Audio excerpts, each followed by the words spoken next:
Hello everyone, तो welcome your Hindi channel, जहां पर आपकी हिंदी संबंधित सभी समस्याओं का हल करने की मैं कोशिश करती हूं। तो आज का जो हमारा ये वीडियो है ये थोड़ा स्पेशल संडे का रहता है, इसलिए क्योंकि इस दिन हम कुछ आपको रेगुलर पढ़ाई से हटकर जो चीज़ें एग्ज़ाम ओरिएंटेड रहती हैं वो हम कराते हैं। तो आज जो हम कर रहे हैं वो है हमारा क्लास 10th हिंदी कोर्स का सैम्पल पेपर। अब देखिए, सैम्पल पेपर हमने पहले भी कराया है, मगर वो सीबीएसई का मॉडल सैम्पल पेपर था, यानी कि सीबीएसई ने जो सैम्पल पेपर इशू किया था मॉडल, ये वो है। इसके अलावा मैंने आपसे को प्रीवियस ईयर क्वेश्चन पेपर भी कराए हैं। ये सैम्पल पेपर जो हमारा आज का है, ये अब हम जैसे मैंने बताया कि हम सैम्पल पेपर की सीरीज आपको देंगे, तो ये हमारे पास पूरी एक सीरीज रहेगी जिनमें करीबन हम 5 या 6 सेट आपको सैम्पल पेपर के कराएंगे ताकि आपकी प्रैक्टिस हो सके।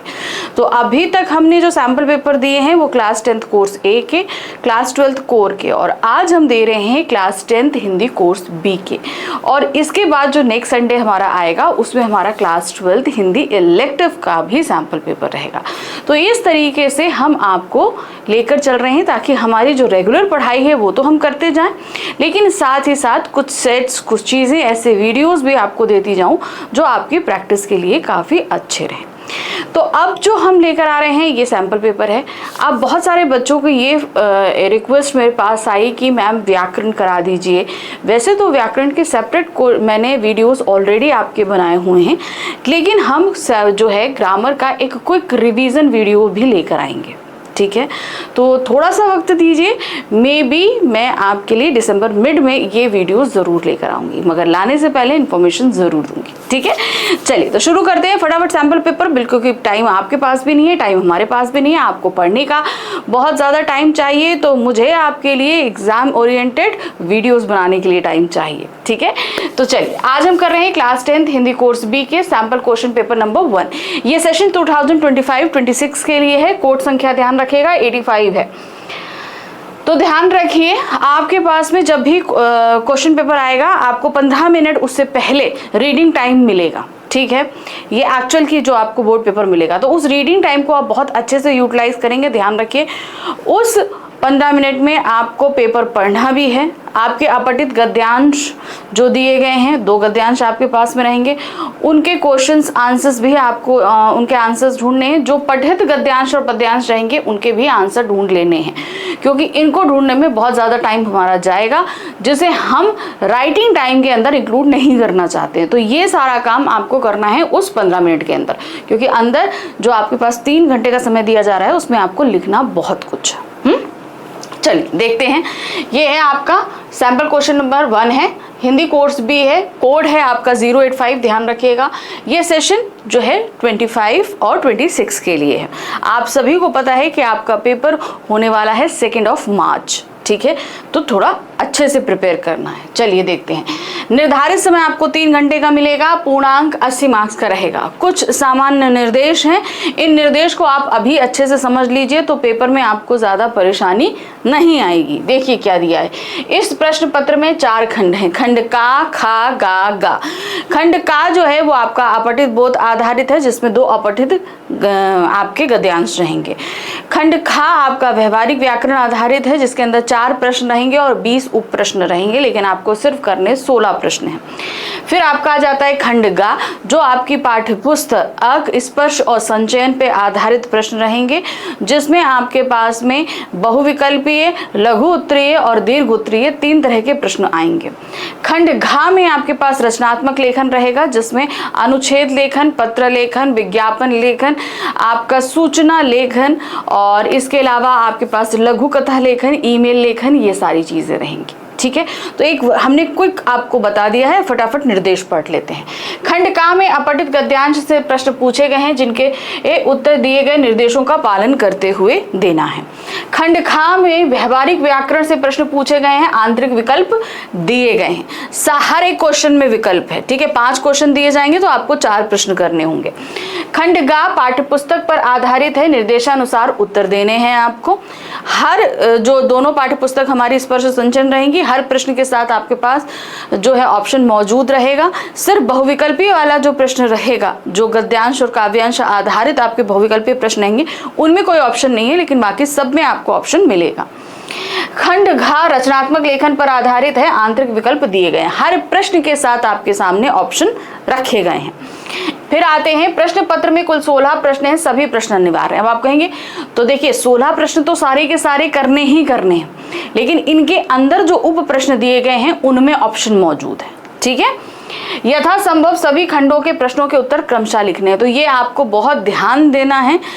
1 से लेकर 16 तक के आंसर जो है आपकी आंसर शीट में सीक्वेंस से होने चाहिए। कभी ये नहीं सोचना कि चलो प्रश्न संख्या 12 पहले कर देते हैं, फिर 14 कर देते हैं, फिर 15 कर देते हैं, फिर 2 कर देंगे, फिर 1 कर देंगे। नहीं, आपको सबसे पहले क्वेश्चन नंबर 1 लिखना है, 2, 3 से लेकर 16 तक एकदम सीक्वेंस में आंसर देने होंगे। इस चीज का ध्यान रखिएगा। चलिए शुरू करते हैं। खंड का यह है हमारा अपठित बोध आधारित प्रश्न। 7 नंबर का हमारा एक अपठित गद्यांश रहेगा और 7 नंबर का दूसरा गद्यांश रहेगा। ठीक है, बहुत ध्यान से समझा रही हूँ। सैंपल पेपर कई पर्पस से हम लोग सॉल्व करते हैं। एक तो जो हमने पढ़ा है वो सही से हमें समझ में आया है कि नहीं आया है, हम इसको चेक कर लेते हैं। क्वेश्चन पेपर का पैटर्न हमें अच्छे से मेमोराइज हो जाता है। जो निर्देश दिए रहते हैं वो हमें अच्छे से मेमोराइज हो जाते हैं। हमारी स्पेलिंग मिस्टेक, हमारी स्पीड, बहुत सारी चीज़ों को जो है सुधारने के लिए हम सैंपल पेपर सॉल्व करते हैं। तो जो चीज़ें पैटर्न हम बता रहे हैं इसी पैटर्न से आपके पास में पेपर आने वाला है, तो उसको अच्छे से समझ लीजिए। खंड का में 2 प्रश्न दिए हुए हैं जिसमें आपके दोनों ही गद्यांश हैं अपठित। ठीक है, 7 नंबर का एक अपठित गद्यांश है जिसके अंदर 3 बहुविकल्पीय प्रश्न और 2 लघुत्तरीय प्रश्न रहेंगे। ठीक है, 1-1 नंबर के 3 बहुविकल्पीय, तो 3 नंबर के हो गए, 2-2 नंबर के 2 लघुत्तरीय, 4 नंबर के। तो इस तरीके से 7 नंबर का एक अपठित गद्यांश रहेगा और सेम ऐसा ही आपका दूसरा अपठित गद्यांश रहने वाला है। ठीक है, चलिए सबसे पहले हम गद्यांश पढ़ेंगे। आप में से बहुत सारे बच्चे बोलते हैं कि मैम गद्यांश को करने की एक शॉर्ट ट्रिक बता दीजिए। देखिए ट्रिक तभी काम करेगी जब आप थोड़े से गद्यांशों को अच्छे से प्रैक्टिस कर लें। तो मैं यही सजेस्ट करूंगी कि अभी थोड़ा सा टाइम है, आप पर डे 2 या 3 गद्यांशों को अगर आप सॉल्व कर लो तो आप काफ़ी अच्छी ये प्रैक्टिस में हो जाओगे। और इसकी ट्रिक यही है कि गद्यांश को सॉल्व करने के लिए सबसे पहले आपको क्वेश्चन पढ़ने हैं, फिर उसके बाद आप गद्यांश पढ़ो, तो आप बहुत जल्दी आंसर ढूंढ पाओगे उस गद्यांश से, और गद्यांश भी आपको अच्छे से समझ में आएगा। ठीक है, चलिए देखते क्या है। निम्नलिखित गद्यांश को ध्यानपूर्वक पढ़कर पूछे गए प्रश्नों के उत्तर दीजिए। चलिए देखते हैं। भरपेट मांस वही शेर खा सकता है जो अपने हाथ पांव हिलाता है, घर से बाहर निकलता है, दौड़ धूप करता है और कभी कभी बलवान हाथियों से भी लोहा लेने के लिए तैयार रहता है। इस दौड़ धूप का नाम ही परिश्रम है, इसी को उद्यम कहते हैं। समझ में आया? यानी कि आप तभी खा सकते हो जब आप बहुत अच्छे से काम करते हो, तभी आपके अंदर जो आपने खाया है वो एनर्जी में तब्दील होगा और खाने की फिर जो है वो इच्छा बनेगी। पुरुषार्थ भी इसी का पर्यायवाची है। परिश्रम के साथ साथ ईमानदारी का होना भी आवश्यक है। सदा सोच समझकर उचित स्थान पर परिश्रम करना चाहिए, तभी वह परिश्रम सफल हो पाता है, वरना उसका परिणाम निष्फल हो जाएगा। यानी कि आप अगर काम भी कर रहे हो तो जरा देखो कहाँ मेहनत कर रहे हो, वो मेहनत हम सही जगह कर रहे हैं कि नहीं कर रहे हैं, उसका फल हमको मिलेगा या नहीं मिलेगा, ये सारी चीजें। ठीक है, जीवन में परिश्रम से ही सफलता मिलती है, मन में केवल इच्छा कर लेने से नहीं। मेहनत बड़े पुरुष या व्यक्ति बनने की निशानी है। इसीलिए विद्यार्थियों, यदि तुम भी जीवन में कुछ कर्तव्य कर दिखाना चाहते हो तो परिश्रम रूपी लाठी का सहारा लो। चलिए अब हम आ जाते हैं इसमें। जैसे मैंने बताया 3 बहुविकल्पीय प्रश्न रहेंगे और 2 लघुत्तरीय प्रश्न रहेंगे। ठीक है, पहला है ईमानदारी और सफलता का मूल शब्द व आप प्रत्यय को अलग करो। अब देखिए ईमानदारी में ईमान जो है वो मूल शब्द है, दारी प्रत्यय है। सफलता में आपका सफल मूल शब्द है, ता आपका क्या है, प्रत्यय है। देखिए ईमानदारी सफलता। चलिए देखिए, हमने आपसे कहा है ना कि 9th का सिलेबस आपको भूलना नहीं है। हम लोगों ने उपसर्ग प्रत्यय कब पढ़ा था, 9th में पढ़ा था। देखो इस तरीके से पूछे जाते हैं क्वेश्चन। अब आ जाते हैं कथन कारण आधारित प्रश्न है। कथन है परिश्रम से ही सफलता मिलती है और बिना परिश्रम के मन में केवल इच्छा करना पर्याप्त नहीं है। यानी कि आप मन में सोच लो और मेहनत ना करो तो आप सफलता नहीं प्राप्त कर सकते हो। चलिए अब कारण देखिए क्या है। परिश्रम के साथ साथ ईमानदारी का होना भी सफलता पाने के लिए आवश्यक है, क्योंकि केवल परिश्रम से सफलता नहीं मिल सकती है। तो यहाँ पर देखिए कथन और कारण दोनों सही है और कारण जो है कथन की सही व्याख्या कर रहा चलिए, प्रश्न संख्या 3 है, परिश्रम के साथ साथ किसका होना भी आवश्यक है। तो क्या बताया गया, परिश्रम के साथ साथ ईमानदारी का होना आवश्यक है। अब आ जाते हैं 2 लघु उत्तरीय प्रश्न हैं, 2-2 नंबर के रहेंगे। भरपेट मांस खाने के लिए शेर को क्या क्या करना पड़ता है। भरपेट मांस वही शेर खा सकता है जो परिश्रम करे, है कि नहीं। देखिए क्या है, भरपेट मांस खाने के लिए शेर को घर के बाहर निकलकर दौड़ धूप करनी पड़ती है, कभी कभी बलवान हाथियों से लोहा भी लेना पड़ता है। बेसिकली क्या है कि परिश्रम करना पड़ता है। दूसरा प्रश्न है, परिश्रम कब सफल होता है। अब परिश्रम तो हम सभी करते हैं, ठीक है ना। तो उन्होंने बोला कि परिश्रम कब सफल होना है, जब उसे उचित स्थान सही जगह पर किया जाए।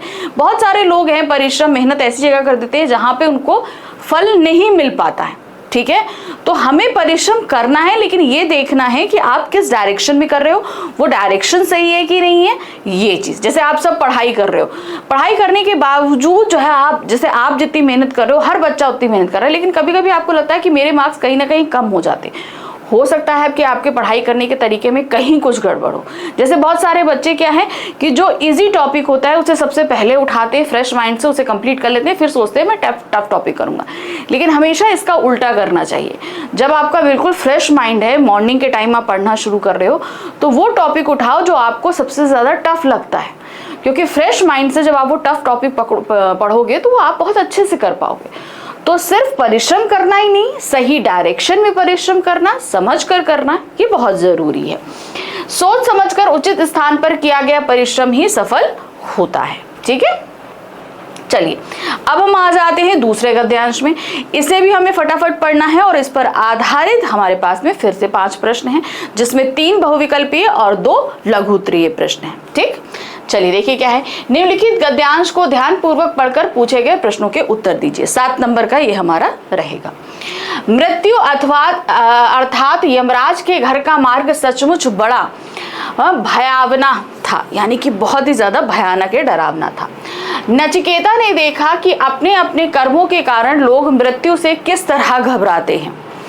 हृदय में छाई हुई पाप की रेखाओं से लोगों का मन इतना भयभीत है कि सारे मार्ग में हाहाकार मचा हुआ है। कोई अपने पुत्र के लिए रो रहा है तो कोई किसी को पत्नी का वियोग का दुख है। अब जब वो जा रहा है नचिकेता यमराज जी के घर पे, तो रास्ते में बहुत सारे लोग मिल रहे हैं, तो देख रहे हैं सबके पास अलग अलग दुख तरीके हैं, सब चीजें अलग अलग तरीके से हैं। तो जैसे उन्होंने बताया यहाँ पर बहुत तरीके से, कोई पत्नी के वियोग में है, कोई पुत्र के वियोग में है, कोई पिता के वियोग में है। परंतु नचिकेता को तो सचमुच अपूर्व आनंद मिल रहा था। प्रसन्नता और उत्साह के साथ उसने मार्ग की सारी कठिनाइयों का अंत कर दिया। पिता की आज्ञा के पालन करने में उसे जो शांति मिल रही थी वह भूलोक के मायाग्रस्त जीवन में कहीं नहीं मिल रही थी। निर्भीक नचिकेता जिस समय मृत्यु के द्वार पर पहुंचा, उस समय संयोग से यमराज कहीं बाहर गए हुए थे। कहाँ? मतलब वो अपने घर पर नहीं थे, वो कहीं बाहर गए हुए थे। अतः द्वारपालों ने उसे भीतर घुसने की अनुमति नहीं दी। विवश होकर उसे बाहर एक वृक्ष के नीचे सुंदर चबूतरे पर बैठकर यम की प्रतीक्षा करनी पड़ी।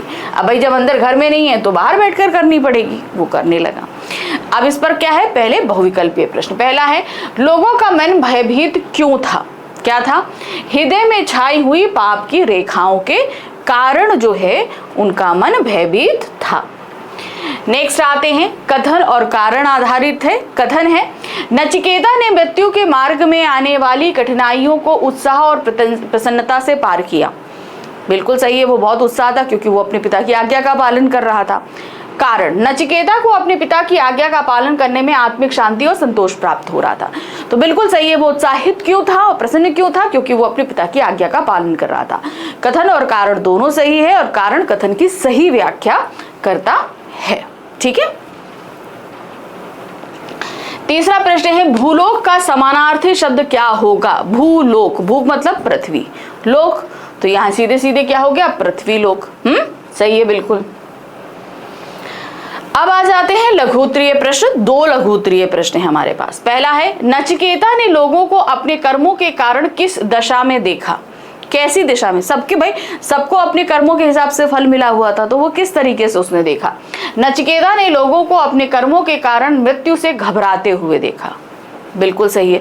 सब मृत्यु से डर रहे थे क्योंकि उनके कर्म गलत थे, उन्हें लग रहा था मृत्यु के बाद पता नहीं हमें क्या मिलेगा क्या नहीं मिलेगा, इस चीज से वो घबराए हुए थे। यमराज के निवास की ओर जाते हुए नचिकेता आनंद का अनुभव क्यों कर रहा था? क्यों कर रहा था? क्योंकि उसने अपने पिता की आज्ञा का पालन किया था, इसलिए उसके मन में संतोष था, शांति थी और मन उत्साहित था। नचिकेता अपने पिता की आज्ञा का पालन कर रहे थे, इसलिए यमराज के निवास की ओर जाते हुए वे आनंद का अनुभव कर रहे थे। चलिए, अब खंड का हमारा खत्म हो गया। इसी तरीके से प्रश्न आएंगे, ध्यान रखिएगा। मैं आपको फिर से बता रही हूं, अगर आप चाहते हो कि फटाफट एग्जाम्स के दौरान जो 15 मिनट के अंदर आपको आंसर्स खोजने हैं, तो उसमें सबसे पहले आप इनके क्वेश्चन पढ़ना, क्वेश्चन के बाद आप गद्यांश में जाना और फिर आप फटाफट सारे आंसर खोज लोगे।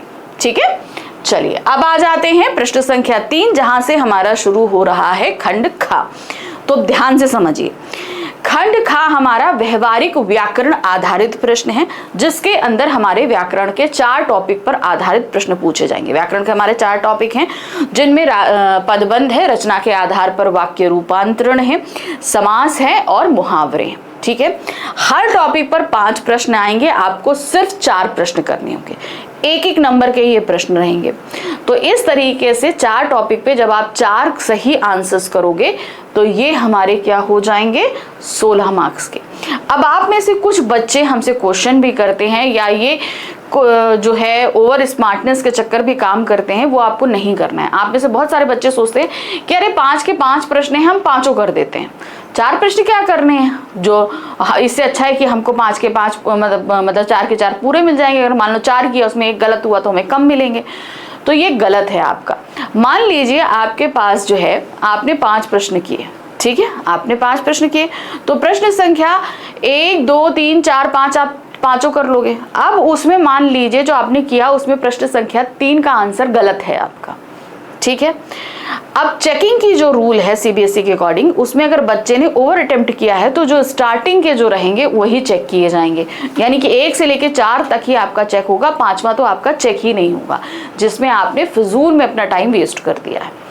ठीक है, तो जो 4 चेक हुए उनमें से 3 वाला 5 वाला सही होते हुए भी आपको उसका 1 भी मार्क्स नहीं मिलने वाला है। स्टार्टिंग के ही 4 चेक होंगे और तीसरा जो आपका गलत था वो क्या हुआ, वो भी चला गया। तो इस तरीके से 4 में से सिर्फ आपको 3 नंबर ही मिले। तो अब आपको क्या करना है, जिसमें आप पूरी तरह श्योर हो कि ये मुझे आता है, सिर्फ वही ऑप्ट करो, और जो ओवर जो है ऑप्ट आपको नहीं करना है। ठीक है, चलिए अब यहाँ क्या दिया गया है, निम्नलिखित वाक्यों में से किन्हीं 4 प्रश्नों के उत्तर दीजिए।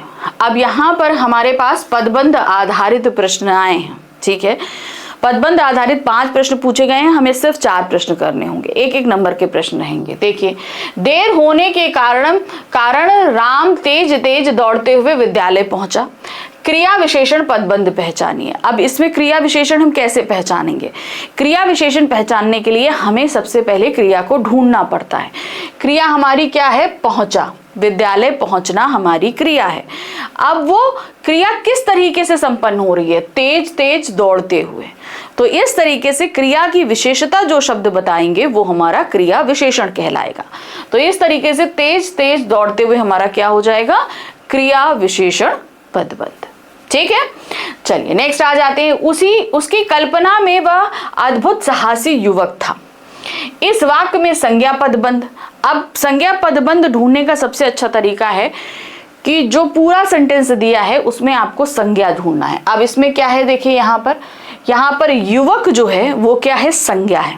अब आपको मैंने पहले भी पदबंध जब समझाया है तो संज्ञा पदबंध जो है वो मुख्य संज्ञा के साथ उसकी विशेषण जो है जुड़ा होता है। तो इस तरीके से अद्भुत साहसी युवक जो है ये हमारा संज्ञा पदबंध हो जाएगा। नेक्स्ट आते हैं, घर से भागा हुआ लड़का मिल गया, रेखांकित पदबंध का नाम होगा। अब यहाँ पर आखिरी पदबंध क्या है, लड़का। पदबंध का आखिरी शब्द क्या है, लड़का। लड़का क्या होता है, संज्ञा, इसलिए पूरा पदबंध हमारा संज्ञा पदबंध कहलाएगा। ठीक है, ये ध्यान रखिएगा, आपको पहले भी ये ट्रिक बता चुकी हूँ। अब खिड़की को बंद किया जा सकता है, वाक्य में क्रिया पदबंध होगा। क्रिया तो बिल्कुल अच्छा है, किया जा सकता है। देखिए यहाँ पर बंद किया जा सकता है कि पूरा का पूरा हमारा क्या हो जाएगा, क्रिया पदबंध। हम पढ़कर सो जाया करते हैं, रेखांकित पदबंध होगा। अब देखिए जो रेखांकित पदबंध है उसका आखिरी शब्द देखिए क्या है, ये एक सहायक क्रिया, उससे पहले कर्ता, कर्ता क्या है, क्रिया है, करते हैं ना, जाया करते हैं, तो इस तरीके से जाया करते जो है ये हमारा क्रिया है। इसी के कारण ये पढ़कर सो जाया करते हैं, ये एक पूरा का पूरा क्या हो जाएगा आपका क्रिया पदबंध। ठीक है, चलिए अब आ जाते हैं प्रश्न संख्या 4, जहां पर हमारे रचना के आधार पर वाक्य रूपांतरण आधारित 5 प्रश्न रखे जाएंगे और आपको सिर्फ 4 प्रश्न करने होंगे। ठीक है, चलिए देखिए क्या है। रात होते ही आकाश में तारों का मेला लग गया, इसे मिश्र वाक्य में बदलना है। अब ये एक सरल वाक्य है, मैंने आपको सरल वाक्य से मिश्र वाक्य में तब्दील करते समय क्या चीजें बताई हैं। सबसे पहले आपको ध्यान रखना है, अगर सरल वाक्य है तो उसमें 2 क्रियाओं को आप ढूंढ लीजिए, जैसे कि यहाँ पर रात का होना और तारों का मेला लगना। ठीक है, तो ठीक है, अब जैसे ही हम 2 क्रियाएं कर लेंगे तो उन्हें हम सेपरेट सेंटेंस कर सकते हैं। ठीक है, रात हुई और तारों का मेला लग गया। अब चूंकि ये तो आपका क्या हो गया, संयुक्त वाक्य हो गया, लेकिन हमें बनाना है मिश्र वाक्य में। तो मिश्र वाक्य में हम क्या करेंगे, मिश्र वाक्य में हमें अव्यय लगाना पड़ेगा। जैसे ही रात हुई वैसे ही आकाश में तारों का मेला लग गया। ठीक है, नेक्स्ट आते हैं, वह मुंबई गया, उसने वहां नया व्यापार शुरू किया। अब इसे संयुक्त वाक्य में बदलना है। यहां पर 2 सेंटेंस, 2 सरल वाक्य दिए गए हैं। ठीक है, तो क्या होगा, सिंपल, वह मुंबई गया और उसने वहां नया व्यापार शुरू किया। यहां पर 2 सरल वाक्य, पहला वह मुंबई गया, दूसरा है उसने वहां नया व्यापार शुरू किया। तो 2 सरल वाक्यों को हमने कैसे आपस में कंबाइन किया और जैसा अव्यय लगाकर साथ में कंबाइन कर दिया, तो ये हमारा बन गया संयुक्त वाक्य। नेक्स्ट आते हैं, नीरजा ने कहानी सुनाई, नमिता रो पड़ी। अब ये क्या है, सरल वाक्य है। अब वो यहां पर 2 सरल वाक्य दिए गए हैं जिसे एक सरल वाक्य में बनाना है। ठीक है, सरल वाक्य से सरल वाक्य ही बनाना है, लेकिन 2 सरल वाक्यों से एक सरल वाक्य में बनाना है। तो ये क्या क्या है, नीरजा की कहानी सुनकर नमिता रो पड़ी। देखो सिंपल हो गया, सरल वाक्य बन गया ना, नीरजा की कहानी सुनकर नमिता रो पड़ी। नेक्स्ट है, उसके पिताजी की इच्छा थी उनका बेटा वकील बने। अब इसे मिश्र वाक्य में बनाना है। 2 सरल वाक्य है, मिश्र वाक्य में बदलना है। उनके पिताजी की इच्छा थी कि उनका बेटा वकील बने। ठीक है, उनके पिताजी की इच्छा थी कि, यहां पर की लगाते ही ये तुरंत ही क्या बदल गया, मिश्र वाक्य में आ गया। नेक्स्ट आते हैं, वामीरों से मिलने के बाद तातारा के जीवन में परिवर्तन आया। मिश्र वाक्य में बदलना है, सरल वाक्य है, तो सरल वाक्य में बदलने के लिए हमने क्या नियम, सरल वाक्य से मिश्र वाक्य में बदलने के लिए क्या नियम बताया है कि हमेशा सरल वाक्य में आप 2 क्रियाओं को ढूंढो, क्योंकि मिश्र वाक्य में बदलने के लिए हमें 2 सेंटेंस बनाने पड़ते हैं। तो पहला आप क्या है, वामीरों से मिलना, ठीक है, और तातारा के जीवन में परिवर्तन आना। ठीक है, तो जब तातारा वामीरों से मिला तब उसके जीवन में परिवर्तन आया। हमेशा ध्यान रखना, सरल वाक्य में हम एक समापिक क्रिया रखते हैं। ठीक है, जबकि अगर हमें मिश्र वाक्य या संयुक्त वाक्य बनाना है तो हमें उसी सरल वाक्य से 2 समापिक क्रियाओं को निकालना पड़ता है, तभी हम उनको बदल सकते हैं। चलिए अब आ जाते हैं, समास पर आधारित 5 प्रश्न पूछे जाएंगे। उनमें से सिर्फ आपको 4 प्रश्न करने होंगे। हर प्रश्न के लिए आपको 1 नंबर मिलेगा। ठीक है, देखिए क्या है, सामासिक पद में प्रधान पद का निर्धारण कैसे किया जाता है। अब 2 सामासिक पद होते हैं। ठीक है, अब उसमें एक प्रधान पद होता है और एक गौड़ पद होता है, जिसमें हमने आपको पूर्व पद बताया है, उत्तर पद, 2 पद बताए ना, पूर्व पद और उत्तर पद। ठीक है, तो प्रधान पद का मतलब होता है जिसकी इंपॉर्टेंस ज्यादा है, गौड़ पद यानी कि जिसकी इंपॉर्टेंस नहीं है। ठीक है, जैसे तत्पुरुष समास में क्या होता है, उत्तर पद प्रधान होता है। ठीक ठीक है। बहुव्रीहि समास में क्या होता है, दोनों ही पद गौड़ हो जाते हैं, जो तीसरे पद जिसकी तरफ इशारा किया जाता है वो प्रधान हो जाता है। कर्मधारय में भी आपका उत्तर पद प्रधान होता है कि नहीं होता है, वही चीज। समास के प्रकार के आधार पर प्रधान पद का निर्धारण होता है। जैसे अव्यय भाव समास में पहला पद प्रधान होता है, तत्पुरुष समास में दूसरा पद प्रधान होता है, और बहुव्रीहि में कोई भी पद प्रधान नहीं होता है। तो इसका निर्धारण हम किस हिसाब से करते हैं, हम समास के हिसाब से निर्धारण करते हैं। जैसे मैंने आपको बताया, द्वंद्व समास में दोनों ही पद प्रधान होते हैं, बहुव्रीहि समास में कोई भी पद प्रधान नहीं होता, और द्विगु समास में आपका प्रथम पद प्रधान होता है क्योंकि वो संख्यावाची होता है ना। तो ये इस तरीके से आपको समझना होगा। चलिए नेक्स्ट आ जाते हैं, कर्मधारय समास में पूर्व पद और उत्तर पद का कार्य बताइए। कर्मधारय समास में पूर्व पद यानी कि पहला पद आपका विशेषण होता है, उत्तर पद विशेष्य होता है, ठीक है। चलिए देखते हैं, कर्मधारय समास में पूर्व पद और उत्तर पद का कार्य एक गुण, विशेषता या संबंध को व्यक्त करना होता है। उदाहरण, दुर्लभ, दुर्लभ वस्तु। यहाँ दुर्लभ शब्द का अर्थ है जो कम मिलने वाली हो। इसमें दुर पूर्व है और उत्तर पद दोनों से संबंधित है, ठीक है। तो इस तरीके से आपको मैं बता दूं, दुर्लभ, लभ मतलब जो प्राप्त हो या बहुत मुश्किल से प्राप्त हो, और दुर मतलब बहुत ही मुश्किल हो जाएगा। तो वैसे तो दुर्लभ जो शब्द आ रहा है ये आपका कर्मधारय में तो नहीं आता है, ये दुर जो शब्द हो जाता है ये एक उपसर्ग हो जाता है। इस तरीके से ये अव्यय भाव समास में चला जाएगा, लेकिन इसका एग्जाम्पल मैं आपको ठीक से बता देती हूँ। जैसे हम लोग बोलते हैं नील गाय, तो जो आपका उत्तर पद है गाय, उसकी विशेषता किससे बताई जा रही है, वो पूर्व पद से बताई जाती है, ठीक है। यानी कि उसकी विशेषता जो होती है, उसके गुण की बताए जाते हैं, ये हमेशा पूर्व पद में रहते हैं, और जिसके बारे में बात हम कर रहे हैं वो हमेशा उत्तर पद में रहता है। तीसरा प्रश्न है, वियोग समास में पूर्व पद उत्तर पद की भूमिका स्पष्ट कीजिए। अब यहाँ पर आप लोग सोचोगे कि मैम वियोग समास क्या होता है। वियोग समास का मतलब होता है जहां पर दो चीजें अलग हो रही हैं। जैसे तत्पुरुष समास में जो हमारा अपदान तत्पुरुष समास होता है वो वियोग समास के अंतर्गत आता है, ठीक है। इसलिए ये जब ये क्वेश्चन मैंने देखा था तो मुझे ये लगा था कि ये आपके सिलेबस में नहीं, लेकिन जब मैंने इसको समझा तो मेरी समझ में आया कि ये है क्या, ठीक है।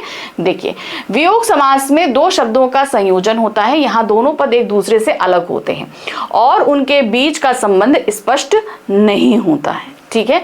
जैसे है उदाहरण, जन्म मरण। जन्म मरण, जन्म और मरण दोनों शब्दों के बीच एक वियोग का संबंध है, जहां दोनों अलग अलग स्थितियों को दर्शाते हैं। तो समझ में आया। जो अलग अलग, तो ज्यादातर कहाँ पे आएगा, जो अपादान तत्पुरुष समास होगा वो उसके उदाहरण ज्यादातर वियोग समास के अंतर्गत आएंगे, ठीक है। चलिए नेक्स्ट आ जाते हैं, द्विगु समास में पूर्व पद और उत्तर पद की भूमिका स्पष्ट कीजिए। क्या है द्विगु पद में, देखिए यहाँ पर पूर्व पद क्या होता है, संख्यावाची होता है, और उत्तर पद जो है उसकी संख्या बताई जा रही होती है। द्विगु समास में दो पद होते हैं, पूर्व पद और उत्तर पद। इनमें पूर्व पद संख्या, गुण या द्वैत को व्यक्त करता है और उत्तर पद उसे विशेषता देता है। उदाहरण के तौर पर द्वादश पद यानी कि 12 पंख शब्द में द्वादश पूर्व पद है जो संख्या को व्यक्त करता है, और पद उत्तर पद को जो चीज की पहचान बताता है। तो समझ में आया। जैसे कि हम बताएंगे चौराहा, तो यहाँ पर जो पूर्व पद है वो है चौ यानी कि 4, और राहा मतलब राह, जहां पर 4 राहें आकर मिल रही हैं। तो उनकी विशेषता क्या बता रहा है, चौ बता रहा है। राह की विशेषता क्या बता रहा है कि वो 4 हैं। वो क्या है, 4 उनकी संख्या है, ये चीज बताई जाती है। 5वां प्रश्न है, मंगलवार शब्द का समास विग्रह कीजिए और इसके भेद को विस्तार से समझाइए। ठीक है, चलिए देखिए यहाँ पर मंगलवार शब्द का समास विग्रह और उसका भेद निम्नलिखित है। तो मंगल प्रसवार, ठीक है, ये होगा। मंगल शुभ और अच्छा है, वार दिन है। तो दिन का मतलब यहाँ पर दिन की विशेषता क्या बताई जा रही है कि वो शुभ और अच्छा है। मंगलवार शब्द का अर्थ है वह दिन जो मंगल या शुभ से संबंधित हो, यानी शुभ दिन। समास का भेद क्या है? मंगलवार में तत्पुरुष समास का प्रयोग हुआ है, मंगल है जो वार।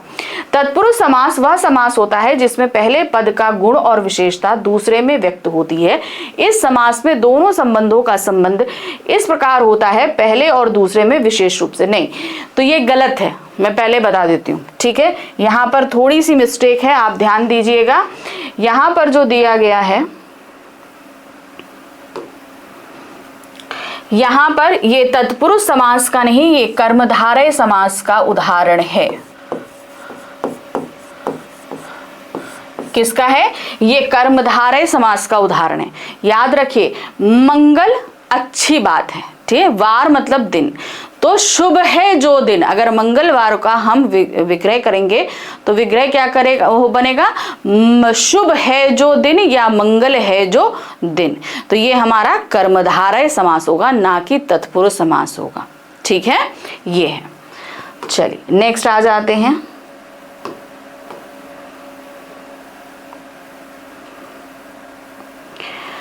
चलिए नेक्स्ट है आपका क्वेश्चन नंबर 6, जहां पर हमारे सामने आ रहे हैं मुहावरे। मुहावरे आधारित 5 प्रश्न रखे जाएंगे और हमें 4 प्रश्नों के उत्तर देने होंगे। देखिए क्या है, मुहावरे पर आधारित 5 प्रश्नों में से किन्हीं 4 प्रश्नों के उत्तर दीजिए, 1-1 नंबर के रहेंगे। अब देखिए, मुहावरों के लिए आपको मैं सीधे से आपको सिंपल एक तरीका बता देती हूँ। मुहावरे आपको पढ़ने पड़ेंगे, ठीक है।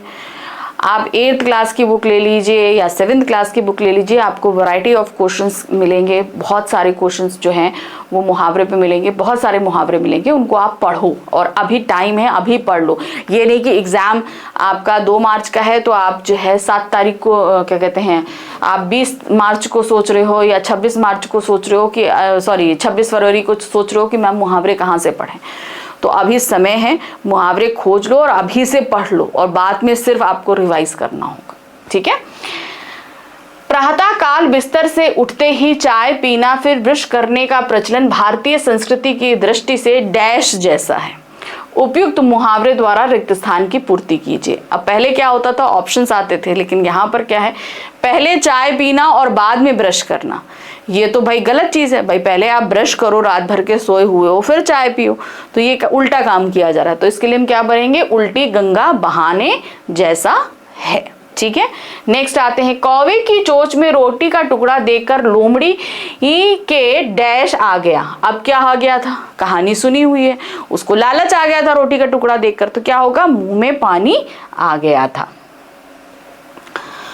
तीसरा प्रश्न है, आसमान सिर पर उठाना और कान खा जाना में अंतर स्पष्ट कीजिए। आसमान सिर पर उठाने का मतलब क्या होता है, बहुत ज्यादा शोर करना, और कान खा जाना मतलब लगातार कोई बोल रहा हो। शोर करना तो लाउड वॉइस हो गई, ठीक है, और जो है कान खाना यानी कि कांस्टेंट स्पीकिंग। हाँ, तो देखिए क्या, आसमान सिर पर उठाना अत्यधिक शोर करना, कान खा जाना लगातार बोलकर परेशान करना, तो ये फर्क होगा।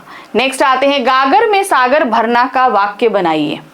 अब इसमें आप कोई भी वाक्य बना सकते हो, जैसे दिया है, उसके भाषण में गागर में सागर भरने की कला है, ठीक है। तो मेहनत करो, मैं तुम्हें दिन दूना और रात चौगना फल दूंगा। इस पंक्ति में मुहावरे को चुने और वाक्य का प्रयोग करें। तो मुहावरा क्या है, दिन दूना रात चौगना, ठीक है। वाक्य क्या होगा, किसान की कड़ी मेहनत से उसकी फसल दिन दूना और रात चौगना बढ़ी, ठीक है। चलिए, अब हमने खंड खा अपना खत्म कर लिया। अब हम आ जाते हैं खंड आपका गा पे। खंड गा जो है वो हमारी पाठ्य पुस्तक स्पर्श और संचयन पर आधारित है। तो सबसे पहले प्रश्न जो आएगा वो हमारा किस पे आएगा, स्पर्श पे आएगा। अब स्पर्श में बुक में आपके पास है 2 खंड, एक है काव्य खंड और एक है गद्य खंड। इनसे अलग अलग प्रश्न आएंगे। तो सबसे पहले आपके आ रहा है गद्य खंड से प्रश्न आएंगे। गद्य खंड के 7 अध्यायों में से किसी भी अध्याय से आपके सामने एक जो है गद्यांश रखा जाएगा और उस पर आधारित 5 बहुविकल्पीय प्रश्न पूछे जाएंगे, ठीक है। तो प्रश्न संख्या 7 में यही आपको दिया गया है। तो जो 7 में अध्याय है, इनमें से कौन सा है, एक दिन संध्या समय हॉस्टल से दूर में कनकौए लूटने बेतहाशा दौड़ा जा रहा था। तो पहली लाइन पढ़ के ही हमें समझ में आ गया चैप्टर कौन सा है, बड़े भाई साहब, प्रेमचंद जी द्वारा लिखित है। इस चैप्टर से हमारे सामने गद्यांश रखा गया है। अब हमें पढ़ना है और इस पर आधारित 5 बहुविकल्पीय प्रश्न दिए रहेंगे, पांचों हमें करने। ठीक है, देखिए क्या है। आंखें आसमान की ओर थी और मन में आकाशगामी पथिक की ओर जो मंद गति से झूमता पतन की ओर चला आ रहा था। ये किसके लिए बात हुई है, पतंग जो धीमे आकाशगामी यानी कि आसमान में उड़ने वाला एकदम धीमी गति से पतन यानी कि नीचे की तरफ आ रहा था। मानो कोई आत्मा स्वर्ग से निकलकर विरक्त मन से नए संस्कार ग्रहण करने जा रही हो। बालकों की पूरी सेना लगे और झाड़दार बांस लिए इनका स्वागत करने को दौड़ी जा रही थी। मतलब पतंग हम लेंगे, पतंग हम लेंगे, इसमें बालकों की पूरी फौज दौड़ी चली जा रही थी। बालकों की पूरी सेना लगे झाड़दार बांस लिए इनका स्वागत करने को दौड़ी आ रही थी। किसी को अपने आगे पीछे की खबर ना थी, सबकी नजर जो है आसमान पे थी। सभी मानो उस पतंग के साथ ही आकाश में उड़ रहे थे जहां सब कुछ समतल है, ना मोटर कारें हैं, ना ट्राम है, ना गाड़ियां हैं। चूंकि वो खुला मैदान था तो ये भी नहीं लग रहा था आगे से कोई गाड़ी आ जाएगी, कुछ टक्कर लग जाएगी, कोई टेंशन नहीं। सहसा भाई साहब से मेरी मुठभेड़ हो गई। अब वो भी ऊपर देखते हुए चले जा रहे थे प्रेमचंद जी, एकदम से बड़े भाई साहब से ये टकरा गए जो शायद बाजार से लौट रहे थे। उन्होंने वही हाथ पकड़ लिया और उग्र भाव से बोले, इन बाजारी लौंडों के साथ धेले के कनकौए के लिए दौड़ते तुम्हें शर्म नहीं आती?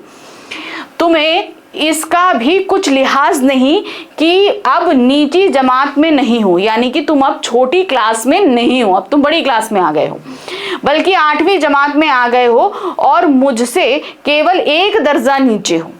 आखिर आदमी को कुछ तो अपनी पोजीशन का ख्याल रखना चाहिए, यानी कि अब तुम बड़ी क्लास में आ गए हो, पढ़ाई ज्यादा हो गई है, कम से कम अब तुम्हें ध्यान रखना चाहिए। ये चीज बड़े भाई साहब बोलकर गुस्सा करने लगे। ठीक है, समझ में आ गया। चैप्टर तुमने पहले ही पढ़ा हुआ है। अब इस पर आधारित हमारे पास क्या है, प्रश्न है। ठीक है, पहला प्रश्न है, संध्या समय हॉस्टल से दूर लेखक बेतहाशा क्यों दौड़ा जा रहा था? कौन? कनकौए लूटने। तो कनकौए का मतलब तो मैंने आपको पहले भी बताया हुआ है, क्या मतलब है उसका, पतंग लूटने। ठीक है, आकाशगामी पथक से लेखक किसकी ओर इंगित कर रहा है? पहले बताया मैंने अभी आपको, पतंग की ओर इंगित कर रहा था। देखिए प्रेमचंद की जो लेखन शैली है उसमें मुहावरों का वो बहुत बेतहाशा प्रयोग करते हैं। तो यहाँ पर आकाशगामी पथिक जो है वो एक मुहावरा ही है। ठीक है, बाजार में लेखक की किससे मुठभेड़ हुई? किससे टकराए थे? बड़े भाई साहब से टकराए थे। अब नीची जमात में नहीं हो बल्कि 8वीं जमात में आ गए हो, यह कथन किसके लिए कहा गया था? ये सबसे पहले किसके लिए कहा था आपको ये बताना पड़ेगा, किसने कहा था? ये कहा था बड़े भाई साहब ने। किसके लिए कहा था? लेखक के लिए कहा था, जो कि उनके छोटे भाई थे। मुझसे केवल 1 दर्जा नीचे हो, कथानुसार लेखक के बड़े भाई साहब किस कक्षा में थे? अब मान लीजिए 8वीं जमात में अगर हमारे लेखक हैं तो बड़े भाई साहब उनके 1 कक्षा ऊपर ही हुए, तो वो हो गए कौन सी, 9वीं क्लास में, यानी कि 9वीं जमात में। चलिए अब हम आ जाते हैं प्रश्न संख्या 8, जहां पर हमारे सामने गद्य खंड के 7 अध्यायों में से रखे जाएंगे कितने, 4 प्रश्न।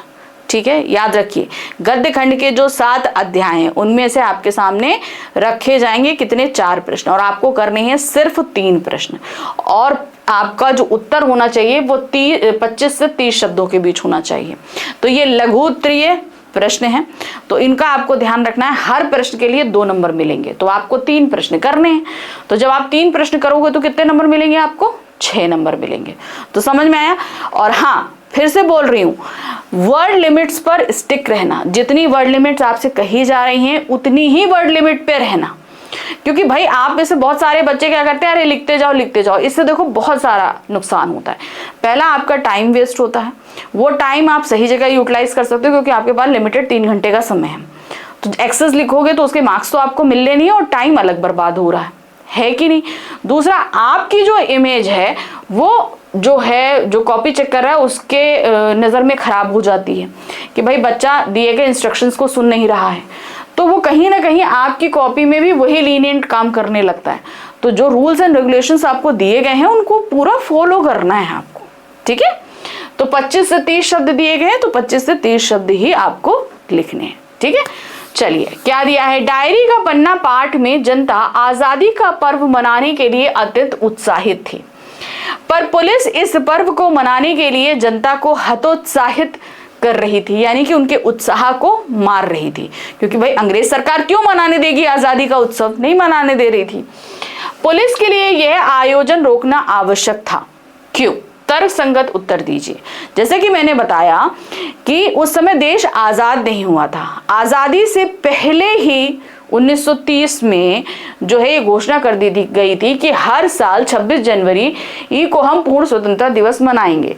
तो इसकी जो है पहली वर्षगांठ मनाई जा रही थी कब? 1931 में कलकत्ता में, ये उसी का वर्णन दिया गया है।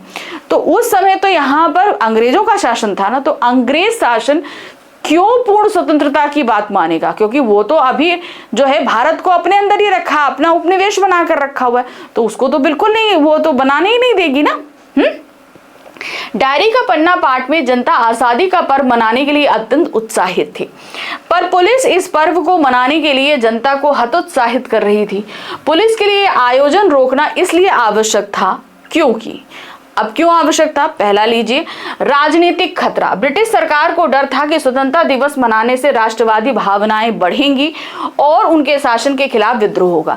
यानी कि ये लोग स्वतंत्रता दिवस मनाएंगे तो उनके अंदर अपने राष्ट्र को बनाने की जो इच्छा है कि एक पूर्ण स्वतंत्र राष्ट्र बनाना है, वो भावना बढ़ेगी, जो अंग्रेजी सरकार के लिए कहीं ना कहीं नुकसानदेह है, इसलिए वो नहीं मनाने देना चाहती। दूसरा, सामाजिक अशांति। पुलिस को चिंता थी कि उत्सव हिंसक झड़पों में बदल सकता है, खासकर विभिन्न समुदायों के बीच। अगर अलग अलग समुदाय मिलकर इसको मनाएंगे तो उनके बीच ये झड़प में बदल सकता है। कानून व्यवस्था। ब्रिटिश सरकार ने कई कानूनों को लागू किया था जो सार्वजनिक समारोह को प्रतिबंधित करते थे, खासकर राजनीतिक प्रकृति में। यानी कि देखिए, जब ये आयोजन किया गया था तो पहले ही बोल दिया गया था सरकार के द्वारा कि किसी भी तरह का संगोष्ठी या समारोह नहीं होगा, रैली नहीं निकलेगी, और जो कोई भी इसमें भाग लेगा उस पर अमुक अमुक धारा के अनुसार कार्यवाही की जाएगी। ठीक है, तो अब अगर ये होता है तो ये एक आपराधिक गतिविधि हो जाती, क्योंकि सरकार के खिलाफ ये काम हो रहा था। राजनीतिक नियंत्रण। सरकार जनता को यह दिखाना चाहती थी कि उनके पास नियंत्रण है और वे किसी भी विरोध को दबा सकते हैं, अपना पावर दिखाना चाह रही थी। भय और धमकी। ब्रिटिश सरकार अक्सर राष्ट्रवादियों को डराने और धमकाने के लिए पुलिस का इस्तेमाल करती थी। तो अपना भय कायम रखने के लिए ब्रिटिश सरकार इस तरह के काम किया करती थी। चलिए दूसरा प्रश्न है, झेन की देन के आधार पर स्पष्ट कीजिए कि कौन निरर्थक बोलता है और क्यों। ठीक है, तो यहां पर बताना था जापान में ये चीज, क्योंकि झेन की देन कहाँ था? जापान। जापानियों के हिसाब से ये क्या था? जापान देश का आम आदमी निरर्थक बोलता है क्योंकि वह काम की अधिकता के कारण तनावग्रस्त रहता है। जब हम बहुत ज्यादा टेंशन में रहते हैं तो क्या होता है, हम बहुत ज्यादा बोलते हैं, ये रहता है। उसने अपने जीवन की रफ्तार बढ़ा ली है, वहां के आदमी के पास समय का अभाव है। अब देखिए क्या होता है कि जब हमें अपने हाथ की रफ्तार बढ़ानी है तो उसके साथ साथ हमें अपने दिमाग की रफ्तार बढ़ानी पड़ेगी। जब हम दिमाग की रफ्तार बढ़ाते हैं तो हमारे अंदर बहुत ज़्यादा एनर्जी प्रोड्यूस होती है, इसी के बल पर हम काम कर पाते हैं। तो इसी के साथ देखिए आप कोई भी बच्चा होगा, बड़ा होगा, जिनके अंदर बहुत ज़्यादा एनर्जी होती है वो बहुत ज़्यादा टॉकेटिव होते हैं, कॉन्स्टेंट बोलते हैं। तो वही चीज़ है कि उन्होंने अपने दिमाग की शक्ति अपने हाथों की शक्ति बढ़ाने के लिए, ताकि प्रोडक्शन ज़्यादा हो, हम ज़्यादा प्रगति कर सके, तो उन्होंने अपने दिमाग की रफ्तार बढ़ाई। दिमाग की रफ्तार बढ़ाई तो एनर्जी डबल प्रोड्यूस हुई, जिसके चलते उन्हें अपनी एनर्जी को डाइवर्ट करने के लिए बहुत ज़्यादा बोलना पड़ता था। अफगानिस्तान के बादशाह को हिंदुस्तान पर हमला करने के लिए वजीर अली ने क्यों बुलाया? चैप्टर है कारतूस। क्यों बुलाया था? क्यों? क्योंकि वो अंग्रेजों को बिल्कुल नापसंद करता था और हर हाल में वो अंग्रेजों को निकाल देना चाहता था हिंदुस्तान से। इसीलिए उसने अफगानिस्तान के बादशाह शाह-ए-जमां को यहाँ पर बुलाया था अपनी मदद के लिए। वजीर अली ने अफगानिस्तान के बादशाह को हिंदुस्तान पर आक्रमण करने के लिए बुलाया क्योंकि वह उनकी मदद से अवध को जीतकर उनका नवाब बनाना चाहता था। ठीक है, उसका खुद अपना नवाब बनना चाहता था। तत्पश्चात 1950 वह अंग्रेजों को खदेड़ कर हिंदुस्तान को आजाद कराना चाहता था, लेकिन अंग्रेजों के खिलाफ कम लोगों के होने के कारण उसे अफगानिस्तान के बादशाह को मदद के लिए बुलाना पड़ा। अब वो चाह रहा था कि भाई उसे पहले अपना तख्त मिले, जब वो अपना तख्त मिलेगा, अपनी शक्ति बढ़ाएगा, तो धीरे धीरे करके अंग्रेजों को हिंदुस्तान से बाहर कर देगा। अब उसे हिंदुस्तान में ही अपने साथ जो है वो मदद नहीं मिल रही थी, तो इसीलिए उसे बाहर से मदद मंगानी पड़ी, अफगानिस्तान से। चौथा प्रश्न है, शैलेंद्र ने तीसरी कसम में किस प्रकार रेणु की मूल पट कथा को पूर्ण आकार प्रदान किया? तो आप सभी को पता है जो तीसरी कसम फिल्म है वो फणीश्वर नाथ रेणु के उपन्यास मारे गए गुलफाम पे लिखी गई है। शैलेंद्र जो खुद एक गीतकार हैं और इस साहित्य से जुड़े हुए व्यक्ति हैं, उन्होंने रेणु की जो साहित्य रचना थी मारे गए गुलफाम, उसके साथ पूर्ण रूप से जो है न्याय किया। उन्होंने उसको पूरी की पूरी पूरे इमोशंस के साथ उतारा। ये नहीं कि पटकथा लिखते समय यानी कि पर्दे पर उतारते समय उसमें कुछ मसाला या कुछ उसको ग्लोरीफाई करने जैसा काम नहीं किया था। तो वो जैसी साहित्य रचना थी उसे शूट भी वैसे ही किया गया था। तीसरी कसम की मूल पटकथा फणीश्वर नाथ रेणु द्वारा लिखी गई है। शैलेंद्र ने इस फिल्म को गीत संगीत, कला, अभिनय आदि सभी गुणों से युक्त कर रेणु की मूल पटकथा को पूर्ण आकार दिया है। उन्होंने मूल कथा में कोई परिवर्तन नहीं किया, यानी किसी भी तरह का कोई चेंज नहीं किया, जैसी कथा थी एज इट इज रखी। यह एक अमर कृति थी। ऐसा लग रहा था कि कहानी का रेशा रेशा और उसकी बारीकियां जैसे फिल्म में उतर आई हूं। देखिए, साहित्य अपने आप में एक पूर्ण होता है, तो अक्सर जब उन पर रेडियो नाटक लिखे जाएं या टेलीविजन या टीवी पे फिल्में या कुछ बनती हैं तो उनमें बहुत सारे चेंजेस कर दिए जाते हैं, ठीक है। लेकिन शैलेंद्र ने ये काम नहीं किया था, उसे एज इट इज ही उन्होंने रख दिया था, ठीक है। चलिए अब हम आ जाते हैं प्रश्न संख्या 9 पर, जहां पर हमारे काव्यखंड आधारित जो 7 अध्याय हैं इस स्पर्श बुक में, उन 7 अध्यायों में से किसी भी एक कविता को यहाँ पर एक अंश रखा जाएगा। उसे आपको पढ़ना है और उस पर आधारित 5 बहुविकल्पीय प्रश्न पूछे जाएंगे। आपको 5 प्रश्न करने हैं, ठीक है। चलिए देखिए क्या है। अनुच्छेद को ध्यानपूर्वक पढ़कर निम्नलिखित प्रश्नों के उत्तर देने। तो 5 बहुविकल्पीय रहेंगे, 5 करने। शुद्धार्थ रंतिदेव ने दिया करस्त थाल भी, तथा दधीचि ने दिया परास्त अस्थि जाल भी। उनीश्वर क्षितिज ने स्वमांस दान भी किया, सहर्ष वीर कर्ण ने शरीर चर्म भी दिया। अनित्य देह के लिए अनादि जीव क्या डरे, वही मनुष्य है जो मनुष्य के लिए मरे।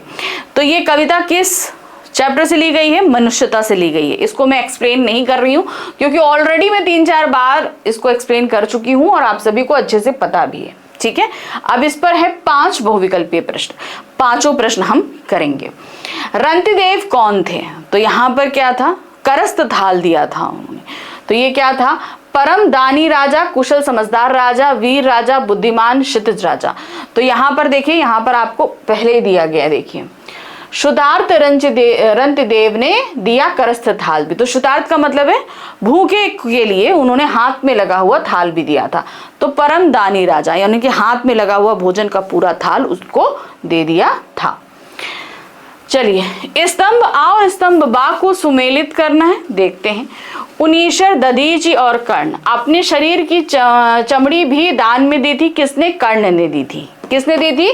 कर्ण ने दी थी। तो यहाँ पर कर्ण तीसरे का पहला हो गया। दधीचि अपने मांस को देकर कबूतर, अस्थियां देकर देवताओं ने। तो दधीचि ने अस्थियां दी थी और उनीश्वर ने अपना मांस दिया था। तो तीसरे का पहला है, पहले का, अच्छा ठीक है, पहले का दूसरा है, बिल्कुल सही। यहाँ पर दूसरे का तीसरा है, ये देखिए, और तीसरे का पहला है, ठीक है। तो इस तरीके से हमारा घ ऑप्शन सही हो जाएगा, ठीक। चलिए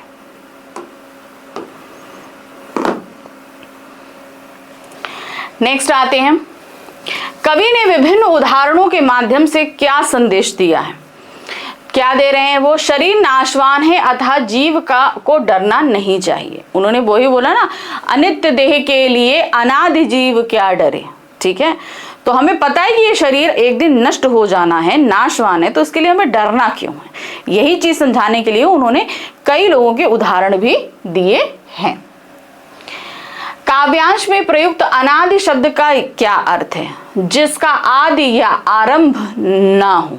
ठीक है, जिसका ना आदि है, आदि का मतलब ही क्या है? आरंभ। ठीक है, इति मतलब, इति का मतलब भी शुरुआत होती है। दधीची ने दान में क्या दिया था? दधीची ने, मैंने इसकी स्टोरी भी आपको बताई हुई है कि उन्होंने खुद अपने शरीर की अस्थियों का दान किया था इंद्र के लिए, वज्र अस्त्र को बनाने के लिए। तो उन्होंने अपनी हड्डियों का दान दिया था। चलिए, अब उसी तरीके से सेम काव्यांश जो काव्य खंड है उसके 7 अध्याय हैं, 7 चैप्टर हैं, उनमें से कोई भी 4 प्रश्न रखे जाएंगे। उनमें से आपको सिर्फ 3 प्रश्न करने हैं। ठीक, कितने करने? सिर्फ 3 प्रश्नों को लिखना है और हर प्रश्न का उत्तर जो है वो 25 से 30 शब्दों में ही होना चाहिए, इससे ज्यादा नहीं। 2 नंबर का एक प्रश्न रहेगा, तो जब आप 3 नंबर करोगे तो वो हो जाएगा आपका 6 नंबर का। ठीक, देखिए क्या है। दूसरे पद में मीराबाई श्याम की चाकरी क्यों करना चाहती है, स्पष्ट कीजिए। अब देखिए क्या है, मीराबाई जो है वो श्री कृष्ण को हर हाल में उनका दर्शन पाना चाहती हैं और उनका सानिध्य पाना चाहती हैं। तो अगर उनकी चाकरी करती हैं, यानी कि उनकी सेवक सेविका बन जाती हैं, तो हर समय उनका कार्य करने के बहाने उनके साथ रहना पड़ेगा और उनके दर्शन उनको मिलते जाएंगे। तो जो चीज़ उन्हें मेन चाहिए वो उनके चाकरी करने से उनको मिल जाएगी, अर्थात उनका दर्शन और उनका सानिध्य, है कि नहीं। मीरा का मन गृहस्थ जीवन में नहीं लगता। मीरा का हृदय सदैव कृष्ण के पास रहना चाहता था। मीरा की आंखें सदैव उन्हें निहारना चाहती थी, यानी सिर्फ उन्हें देखना चाहती थी।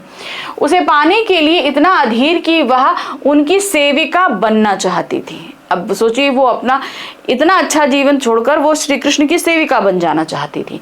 इसी कारण वह श्याम की चाकर बनकर रहना चाहती थी, जिससे हर समय अपने प्रिय को निहार सके, दर्शन कर सके और उनके निकट रह सके। मीरा श्री कृष्ण को सर्वस्व समर्पित कर चुकी हैं, इसीलिए वह केवल कृष्ण के लिए ही कार्य करना चाहती हैं।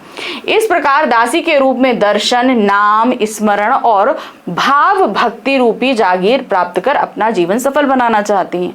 तो इस तरीके से अगर उनकी सेविका रहेंगी तो उनका दर्शन भी मिलेगा, उनका सानिध्य भी मिलेगा, उनकी भक्ति भी मिलेगी, उनको स्मरण करने का मौका भी मिलेगा, सब कुछ मिलेगा। तो इसलिए वो काम कैसे कर सकती है? वो सिर्फ सेविका बन के ही हो सकता है। पर्वत प्रदेश में पावस कविता में तालाब की तुलना किससे की गई है और क्यों? जो पर्वत प्रदेश में पावस जो हमारी कविता है उसमें जो पहाड़ है, जो पर्वत है, उसकी तलहटी में यानी कि नीचे घाटी में एक तालाब है और उस तालाब का पानी एकदम स्वच्छ है और स्थिर है। इसी के कारण पर्वत का जो प्रतिबिंब है उसमें साफ तौर से साफ साफ दिखाई दे रहा है। तो इसलिए उसे एक दर्पण की संज्ञा दी गई है, जिसमें पर्वत अपना प्रतिबिंब निहार रहा है अपने जो है वो सुमन रूपी नैनों से।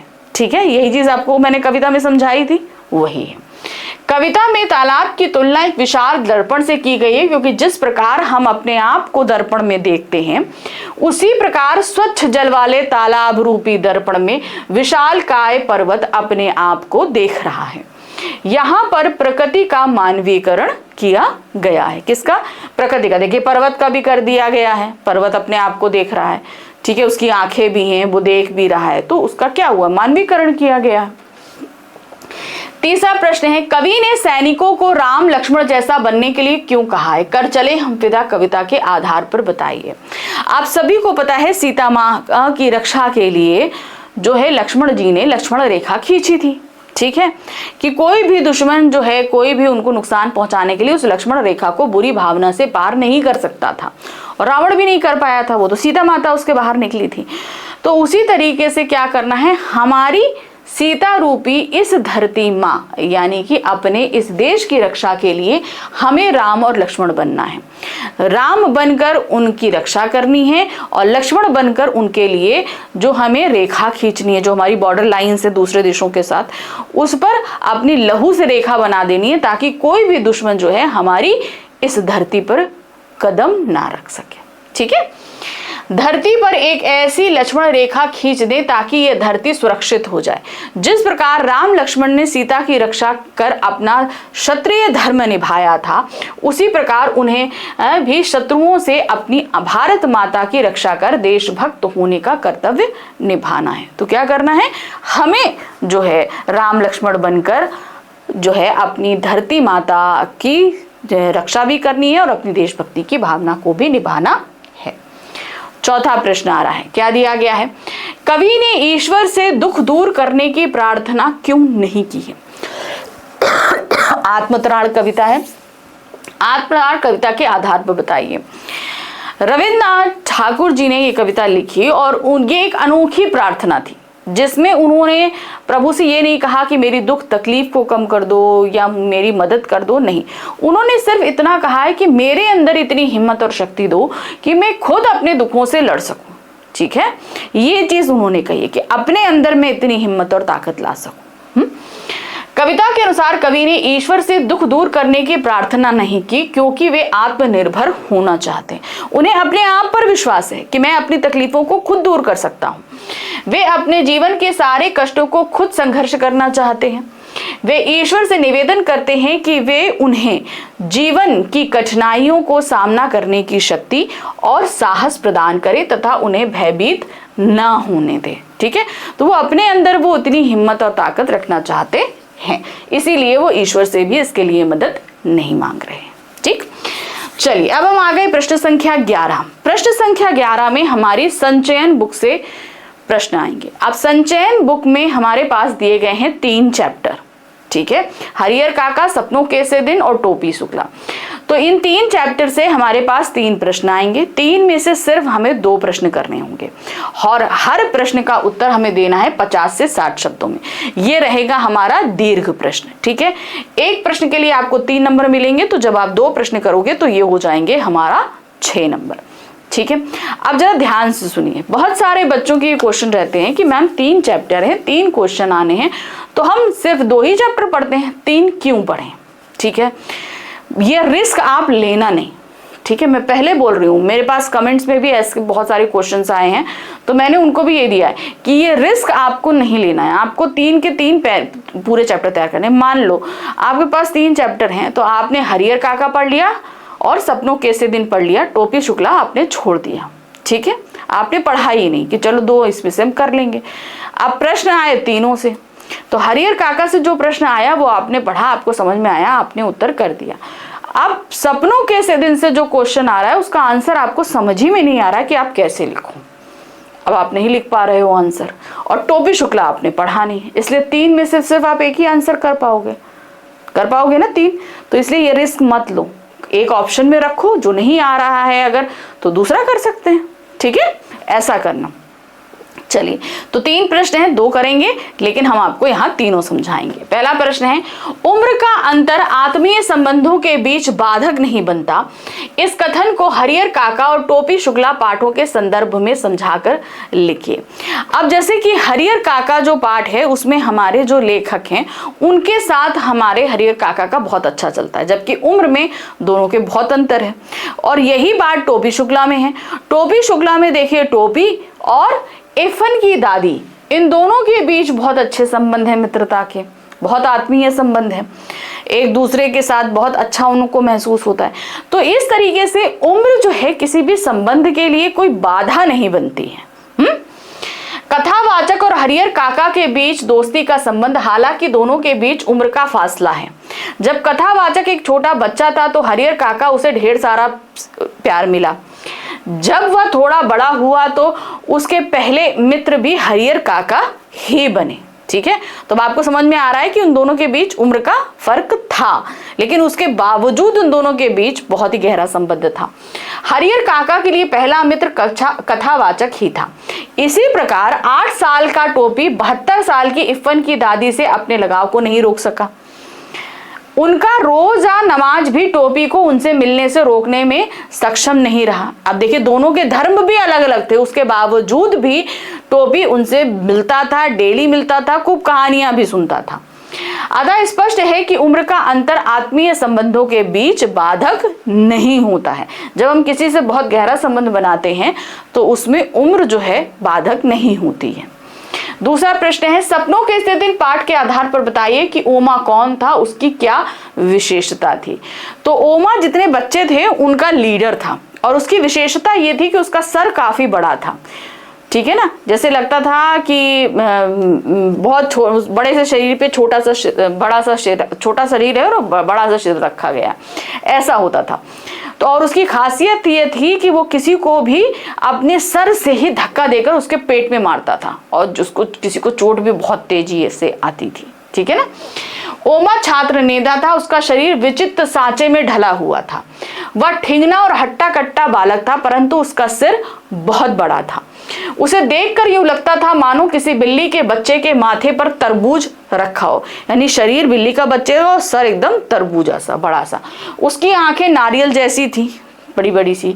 चेहरा बंदरिया जैसा था। उसका सिर इतना भयंकर था कि वह लड़ाई में सिर की भयंकर चोट करता था। कहीं लड़ाई हो जाए, सर जाके टक्कर दे दे तो जिसको लगे उसकी हालत बेदम एकदम। उसकी चोट से लड़ने वाले की पसलियां टूट जाती थी। बच्चे उसके सिर के वार को रेल बम्बा कहते थे। रेल बम्बा मतलब रेल कहीं टकरा जाए तो क्या हालत होगी, वैसे ही। वह स्वभाव से एक लड़ाका और मुंहफट था। अब चूंकि उसके अंदर ताकत थी तो मुंहफट भी था और बहुत ज्यादा लड़ने को भी तैयार रहता था। तीसरा प्रश्न है, कस्टोडियन शब्द से आप क्या समझते हैं? इफन की दादी के मायके का घर कस्टोडियन क्यों चला गया था? टोपी शुक्ला पाठ के आधार पर बताइए।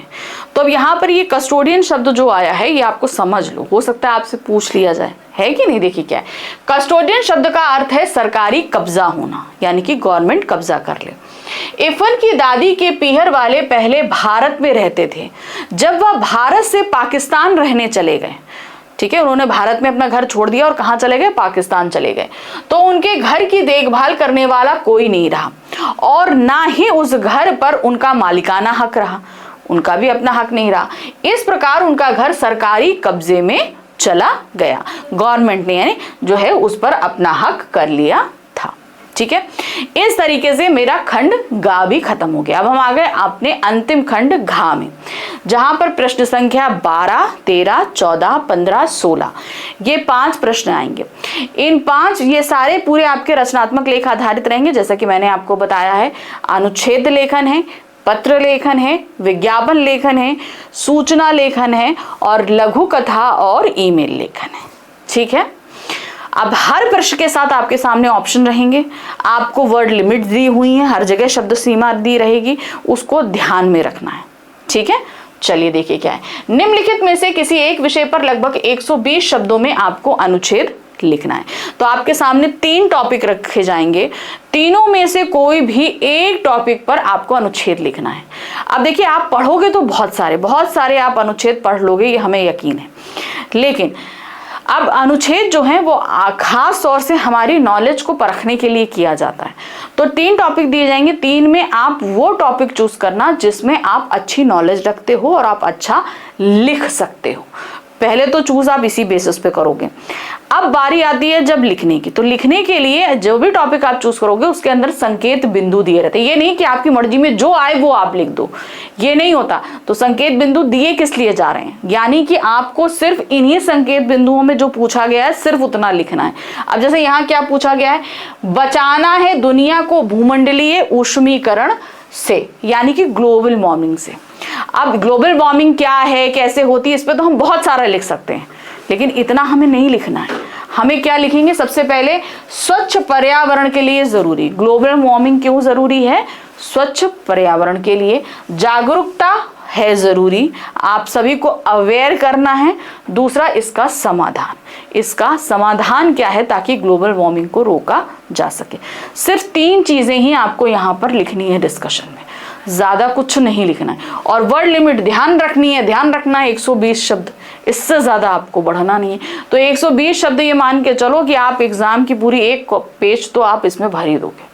ठीक है, अब मैं एक छोटा सा टिप और दे देती हूँ यहाँ पर कि जब भी आप रचनात्मक लेखन का काम करो, हमेशा न्यू पेज से करना। जैसे अनुच्छेद लिखना, जैसे आपने खंड गा खत्म किया तो क्वेश्चन आधे पेज तक आया होगा तो आप सोच रहे हो उसी के नीचे अनुच्छेद लेखन शुरू कर दें। नहीं, रचनात्मक लेख हमेशा न्यू पेज से शुरू करा।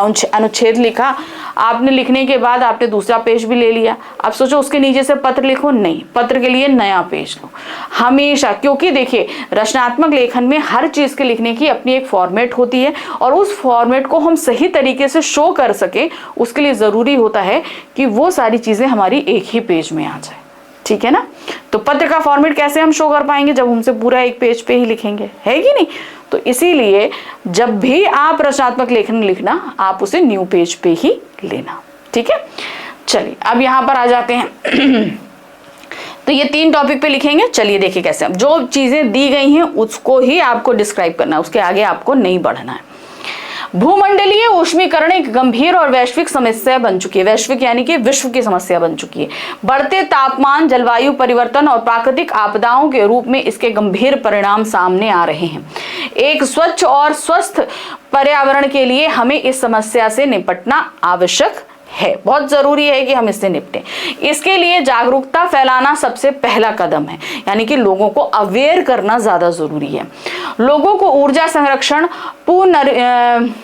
पुनर्नवीकरण यानी कि जो दोबारा जो चीजें हैं उनको रिसाइकिल किया जा सके। ठीक है, पर्यावरण हितैषी जीवन शैली अपनाना यानी कि इको फ्रेंडली लाइफस्टाइल ले लीजिए। लोगों में ऊर्जा संरक्षण यानी कि एनर्जी कंजप्शन को सही रखना, शैली अपनाने के लिए प्रेरित करना। इसके अलावा सरकारों को भी कड़े नियम बनाने होंगे और प्रदूषण फैलाने वाली गतिविधियों पर रोक लगानी होगी। जो चीजें बहुत ज्यादा प्रदूषण फैला रही हैं उस पर हमें कहीं ना कहीं रोक लगानी है।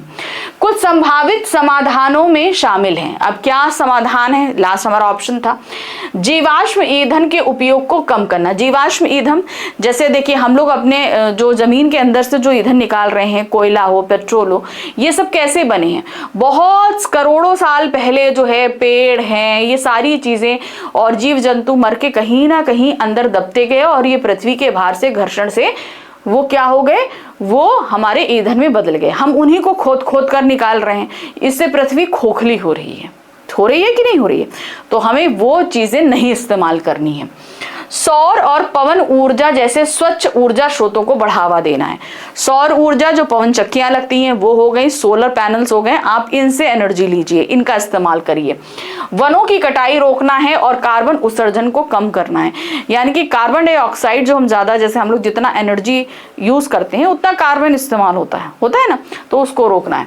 हमें सभी को मिलकर प्रयास करने होंगे ताकि हम अपनी पृथ्वी को बचा सकें। ठीक है, दूसरा हमारे पास में ऑप्शन है आधुनिक जीवन में मोबाइल विषय पर दिए गए संकेत बिंदुओं के आधार पर अनुच्छेद लिखना है। तो देखिए 5 नंबर का है, 120 शब्दों का है, संकेत बिंदु दिए गए हैं। ठीक है, अब आधुनिक जीवन में मोबाइल पे तो हम बहुत कुछ लिख सकते हैं, बहुत सादा लिख सकते हैं, लेकिन हमें लिखना क्या है, जो संकेत बिंदु दिए गए हैं। वर्तमान समय में मोबाइल की महत्ता, इंपॉर्टेंस बतानी है प्रेजेंट समय में। दूसरा है मोबाइल फोन द्वारा प्राप्त होने वाली सुविधाएं, इनसे हमें क्या क्या सुविधाएं मिल रही हैं। फिर मोबाइल फोन से होने वाले नुकसान, ये 3 चीजें ही आपको यहाँ पर लिखनी है। ठीक है, चलिए देखिए क्या है। मोबाइल आज विश्व में क्रांति का वाहक बन गया है। बिना तारों वाला मोबाइल फोन जगह जगह लगे ऊंचे टावरों से तरंगों को ग्रहण करते हुए मनुष्य को दुनिया के प्रत्येक कोने से जोड़े रहता है। मोबाइल फोन सेवा प्रदान करने के लिए विभिन्न टेलीफोन कंपनियां अपनी अपनी सेवाएं देती हैं।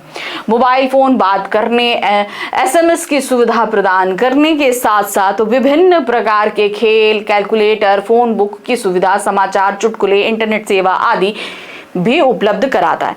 तो आजकल अगर हमारे हाथ में फोन है तो हम पूरी दुनिया का दर्शन कर सकते हैं, और क्या काम है जो हम नहीं कर सकते फोन से, हम हर काम कर सकते हैं, है कि नहीं।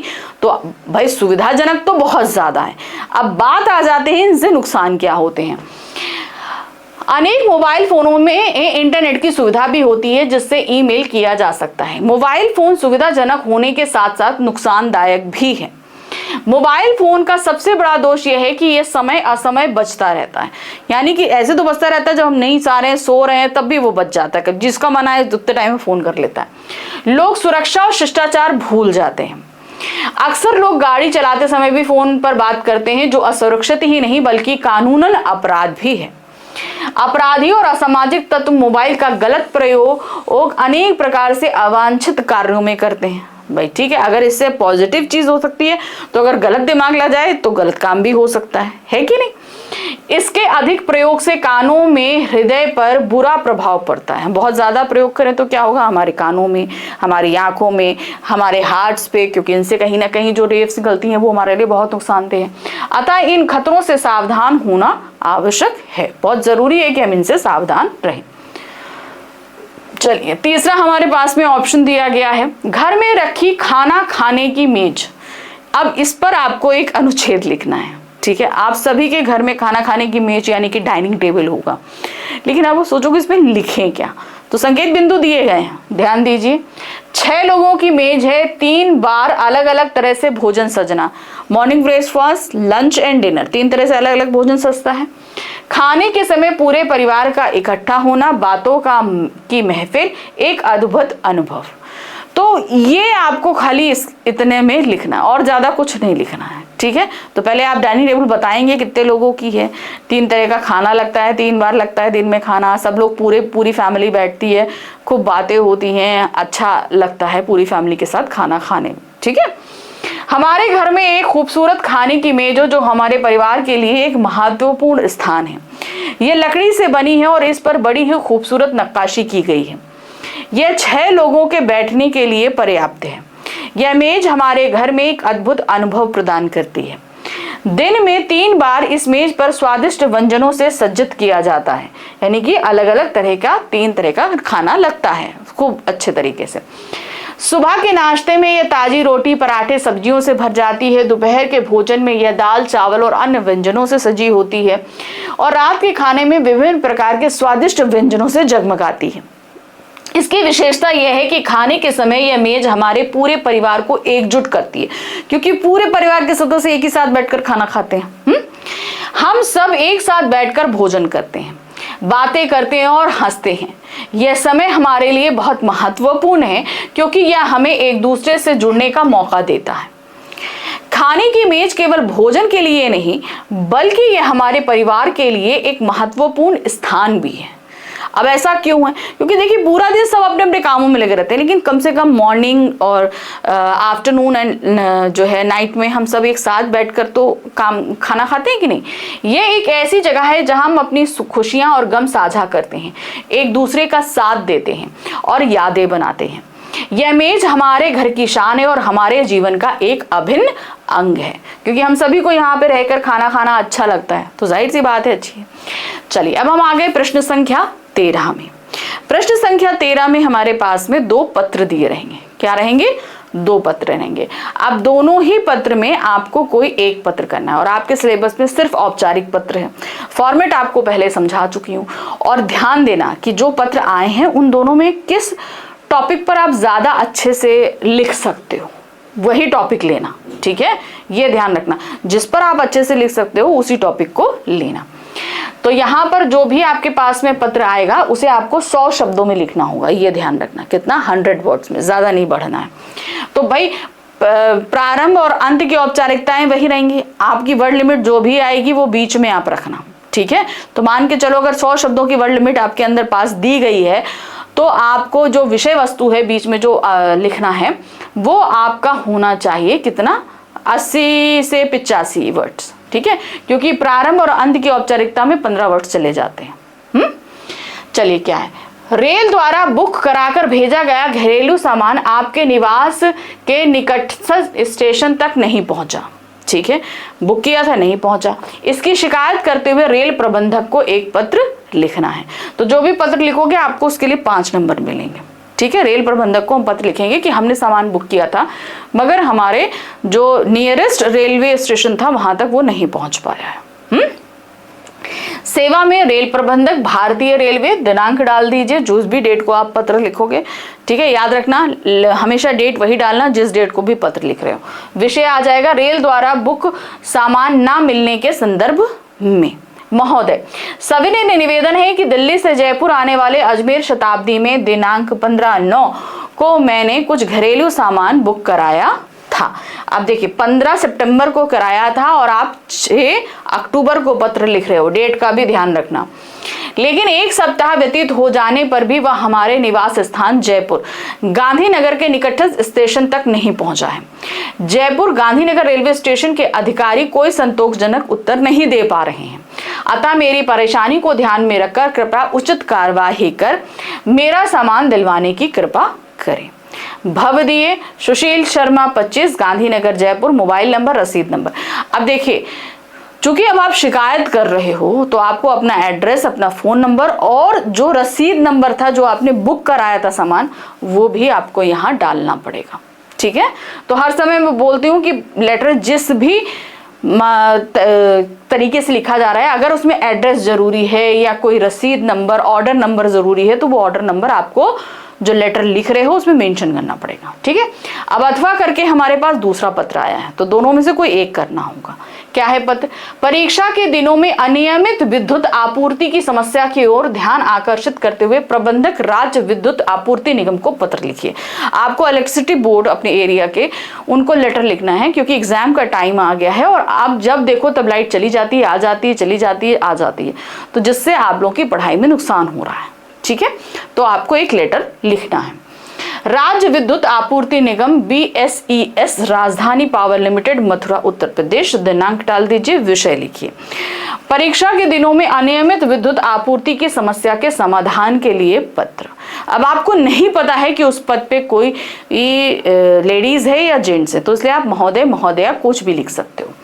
महोदय, महोदया हमने दोनों लिख दिया। सविनय निवेदन है कि मैं Rahul Hindustan college of science का विद्यार्थी या विद्यार्थिनी, यानी कि अगर आप लड़के हो तो विद्यार्थी, लड़की हो तो विद्यार्थिनी या छात्रा, आपके ध्यान में एक महत्वपूर्ण समस्या लाना चाहता हूं। वर्तमान में हमारे विद्यालय कॉलेज में परीक्षा का आयोजन हो रहा है और इस समय हमें एक गंभीर समस्या का सामना करना पड़ रहा है, वह है अनियमित विद्युत आपूर्ति। परीक्षा के दिनों में जब हम सभी विद्यार्थी महत्वपूर्ण अध्ययन और परीक्षा की तैयारी में व्यस्त होते हैं, विद्युत आपूर्ति की अनियमितता हमारे लिए अत्यंत समस्याजनक हो जाती है। ठीक है, कट जाती है तो हम सभी पढ़ नहीं पाते हैं, तो बहुत परेशानी होती है।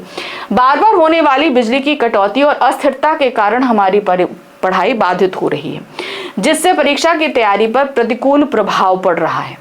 हमारी विनती है कि आप इस समस्या को गंभीरता से लेकर शीघ्र समाधान की दिशा में कदम उठाएं।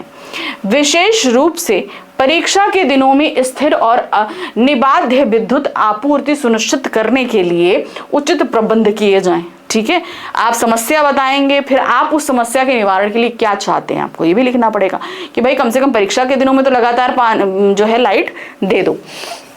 हम आपके त्वरित ध्यान और कार्रवाई की अपेक्षा करते हैं, मतलब आप तुरंत इस पर ध्यान देंगे और कार्रवाई करेंगे ताकि हमारे अध्ययन में कोई विघ्न ना आए और परीक्षा की तैयारी सुचारू रूप से की जारी रह सके। आपकी सहायता के लिए हम आपके आभारी रहेंगे। धन्यवाद, भवदीय राहुल। ठीक है, अब देखिए आप बोलोगे एरिया का नाम हमने नहीं लिखा क्योंकि इन्होंने बता दिया है कि हम किस कॉलेज में हैं। ठीक है, तो उस कॉलेज के आसपास के एरिया की लाइट नहीं काटी जाएगी। चलिए अब हम क्या आ गए, अब हम आ गए प्रश्न संख्या 14 में, जहां पर हमारे सामने दी गई है 2 सूचना, दोनों में से कोई हमें एक सूचना करनी है। ठीक है, जो भी सूचना लिखेंगे ध्यान रखिए 40 से 50 शब्दों के अंदर होनी चाहिए और उसके लिए मिलेंगे आपको 4 नंबर। ठीक है, पहला पढ़ते हैं। समाज सेवा क्लब किसी वृद्धाश्रम के लिए चादर, कंबल, गर्म कपड़े एकत्र करना चाहता है। उसके लिए 40-50 शब्दों में एक सूचना तैयार करनी है। ठीक है, कौन करना चाहता है, क्या करना चाहता है, ये बता दिया गया है आपको। सूचना का फॉर्मेट क्या है कि सबसे पहले आप एक बॉक्स बनाओगे और उसके अंदर सूचना लिखोगे। तो सबसे पहले हमने जो है बॉक्स बनाया, टॉप में लिखा सूचना, कौन है, समाज सेवा क्लब जो है, डेट डाल दीजिए, फिर विषय लिखिए गर्म कपड़ों के वितरण हेतु। ठीक है, जन साधारण को सूचित किया जाता है कि समाज सेवा क्लब की ओर से आंचल वृद्धा आश्रम में चादरें, कंबल और गर्म कपड़ों का वितरण किया जाना है। ठीक है ना, एकत्र कंबल और गर्म एकत्र करना चाहता है। अच्छा ओके, किसी वृद्धा आश्रम के लिए, यहाँ पर थोड़ा सा देखिए गड़बड़ हो गया, ये एकत्र करना चाहता है और इन्होंने वितरण के लिए लिख दिया है, तो आप यहाँ पर टॉपिक चेंज कर सकते हो, सिंपल होगा। यहाँ पर देखिए आंचल वृद्धाश्रम में चादरें, कंबल और गर्म कपड़ों का वितरण किया जाना चाहता है। आपसे अनुरोध है कि वृद्ध और निस्तारण की सेवा करने हेतु कदम बढ़ाएं। यानी कि आप इसमें जो है अपने श्रद्धानुसार चादर और कंबलें दान कर सकते हैं। ठीक है। राहुल खन्ना अध्यक्ष समाज सेवा क्लब, इस तरीके से आप डाल देंगे।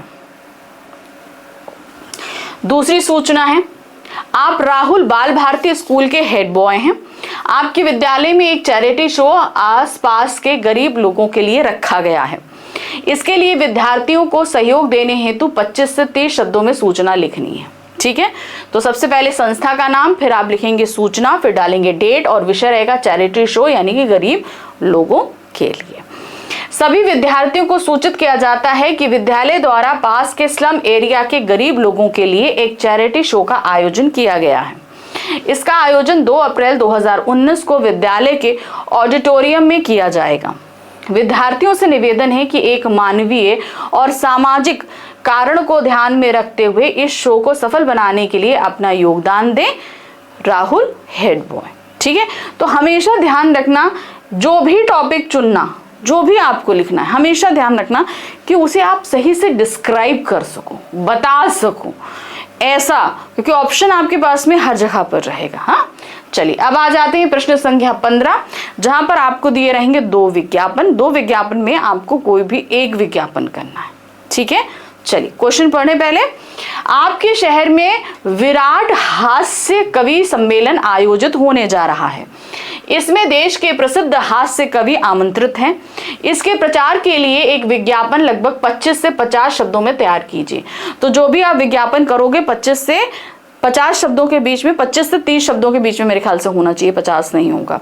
और 3 नंबर का ये आपके पास में रहेगा। फॉर्मेट का ध्यान रखना, सबसे पहले एक बॉक्स बनाना, जो भी पिक्चर बनाना वो राइट हैंड साइड में आप दे देना। टैग लाइन्स ध्यान रखना, जैसे अब इसमें कवि सम्मेलन है तो समय और तारीख जरूर मेंशन करनी है। ठीक है। जैसे मैंने यहाँ दे दिया प्रवेश निशुल्क है, कोई पैसा नहीं लग रहा है। हास्य कवि सम्मेलन की एक पिक्चर भी लगा दी है। दिनांक दे दिया है 20 तारीख शाम 6 बजे। सुनिए देश के प्रसिद्ध हास्य कवियों की गुदगुदी रचनाएं जो आपको हंस कर लोटपोट कर देने पर मजबूर कर देंगे। मुख्य आकर्षण हास्य कवि सम्राट सुरेंद्र शर्मा हुल्लड़ मुरादाबादी कवि सम्मेलन में बरसेगा हास्य रस, आप हो जाएंगे सराबोर। ठीक है। दिनांक दे दिया, समय दे दिया, आप जगह दे दीजिए, स्थान DAV public school new sector 3 Roorkee. ठीक है। इसकी आप फोन नंबर भी दे सकते हो चाहो तो, क्योंकि आजकल सभी जगह होता है कि भाई वेबसाइट उस जगह की और फोन नंबर मेंशन कर दिया जाता है, तो आप कर सकते हो। ठीक है। चलिए अब हम आ जाते हैं यहाँ पर अपने दूसरे विज्ञापन में। क्या है, बच्चों की पुस्तकों के प्रति रुचि बढ़ाने और उन्हें पढ़ने के लिए प्रेरित करने हेतु आपके विद्यालय में पुस्तक बदलो कार्यक्रम का आयोजन किया गया है। Exchange your books. इसके प्रचार प्रसार के लिए एक आकर्षक विज्ञापन लगभग 60 शब्दों में तैयार करना है। ठीक है। तो सबसे पहले आप ब्लॉग बना लीजिए। ठीक है। एक रेक्टेंगल बनाइए, कुछ बुक्स दे दीजिए। ठीक है। पुस्तक बदलो कार्यक्रम टैग दे दिया। आइए पुस्तकों के प्रति प्रेम को बढ़ावा दें और बच्चों को पढ़ने के लिए प्रेरित करें। विद्यालय सचिव रुस्तमजी स्कूल मुंबई। ठीक है। तो ये कहाँ पर आयोजित हो रहा है ये हमने अलग एक थोड़ा सा हाईलाइट करते हुए दे दिया है। चलिए, आओ और किताबों की दुनिया में खो जाओ। प्रिय छात्रों, आप सभी को सूचित किया जाता है कि रुस्तम जी स्कूल मुंबई में पुस्तक बदलो कार्यक्रम का आयोजन किया जा रहा है। यह आयोजन 23 सितंबर 2024 से किया जा रहा है। इस आयोजन में अपनी पुरानी पुस्तकें लेकर आएं और नई पुस्तकें ले जाएं। विभिन्न विद्यालयों पर पुस्तकों का विशाल संग्रह है। कहानी सुनाने, चित्रकला और अन्य गतिविधियां सभी बच्चों के लिए खुला है। ठीक है। तो इस तरीके से बनाइए। हमेशा ध्यान रखिए थोड़ा अट्रैक्टिव होना चाहिए। और हाँ, याद रखिए बहुत सारे बच्चे बोलते हैं कि मैम कलर्स है, हाइलाइटर है, ये सब कुछ नहीं इस्तेमाल करना होता है। आपको ब्लैक पेन, ब्लू पेन और पेंसिल, इसके अलावा कोई और चीज़ का अंदर एग्जाम में यूज़ करने की परमिशन नहीं होती है। तो ये आप ध्यान रखना। ठीक है। चलिए अब हम आ गए अपने लास्ट क्वेश्चन नंबर 16 पे, जहां पर हमारे पास एक ईमेल और एक हमारे पास में लघु कथा रहेगी। इन दोनों में से आप में से कोई भी एक चीज करनी है। अगर आपको ईमेल का फॉर्मेट बहुत अच्छे से पता है तो आप ईमेल लिखना, नहीं तो आप लघु कथा लिख सकते हो। ठीक है। और ये आपको पता है कि ईमेल का आधा फॉर्मेट तो आपका औपचारिक पत्र जैसा ही होता है कि नहीं। चलिए, तो याद रखना, आप जो भी लिखोगे, चाहे कहानी लिखो चाहे ईमेल लिखो, दोनों ही 80 शब्दों में, वर्ड लिमिट्स में जो रहेगा वो ध्यान देना, और उसके लिए आपको 5 नंबर मिलेगा। ठीक है। आप परमजीत कौर या जितेंद्र सिंह हैं, लड़की हैं तो परमजीत कौर और लड़के हैं तो जितेंद्र सिंह आपका नाम है। आपके मोहल्ले के पार्क में अनपेक्षित व्यक्तियों का जमावड़ा रहता है, यानी कि जो वहां के नहीं रहने वाले हैं वो भी आकर वहां पर भीड़ लगाए रहते हैं, जिसके कारण बच्चों को खेलने का स्थान नहीं मिल पाता। इस समस्या के निदान के लिए नगर निगम अधिकारी को लगभग 80 शब्दों में एक आपको ईमेल लिखना है। फॉर्मेट ईमेल का क्या रहता है, सबसे पहले आपको एक बॉक्स बनाना है, उसके अंदर आप पहले टू डालोगे, लिख रहे हो नगर निगम को, दिल्ली नगर निगम @government.in। BCCC आप इस्तेमाल नहीं भी कर रहे हो मगर मेंशन जरूर कर देना। ठीक है। विषय पे आ जाइए, पार्क में अवैध जमावड़ा समस्या। अब क्या चलोगे, प्रिय नगर निगम अधिकारी सादर नमस्ते, मैं परमजीत कौर जितेंद्र सिंह आपके ध्यान में यह समस्या लाना चाहता या चाहती हूँ कि हमारे मोहल्ले के पार्क में अनपेक्षित व्यक्तियों का जमावड़ा लगातार बढ़ रहा है। क्या हो रहा है, बार बार लगता है। इसके कारण बच्चों को खेलने का स्थान नहीं मिल पा रहा है।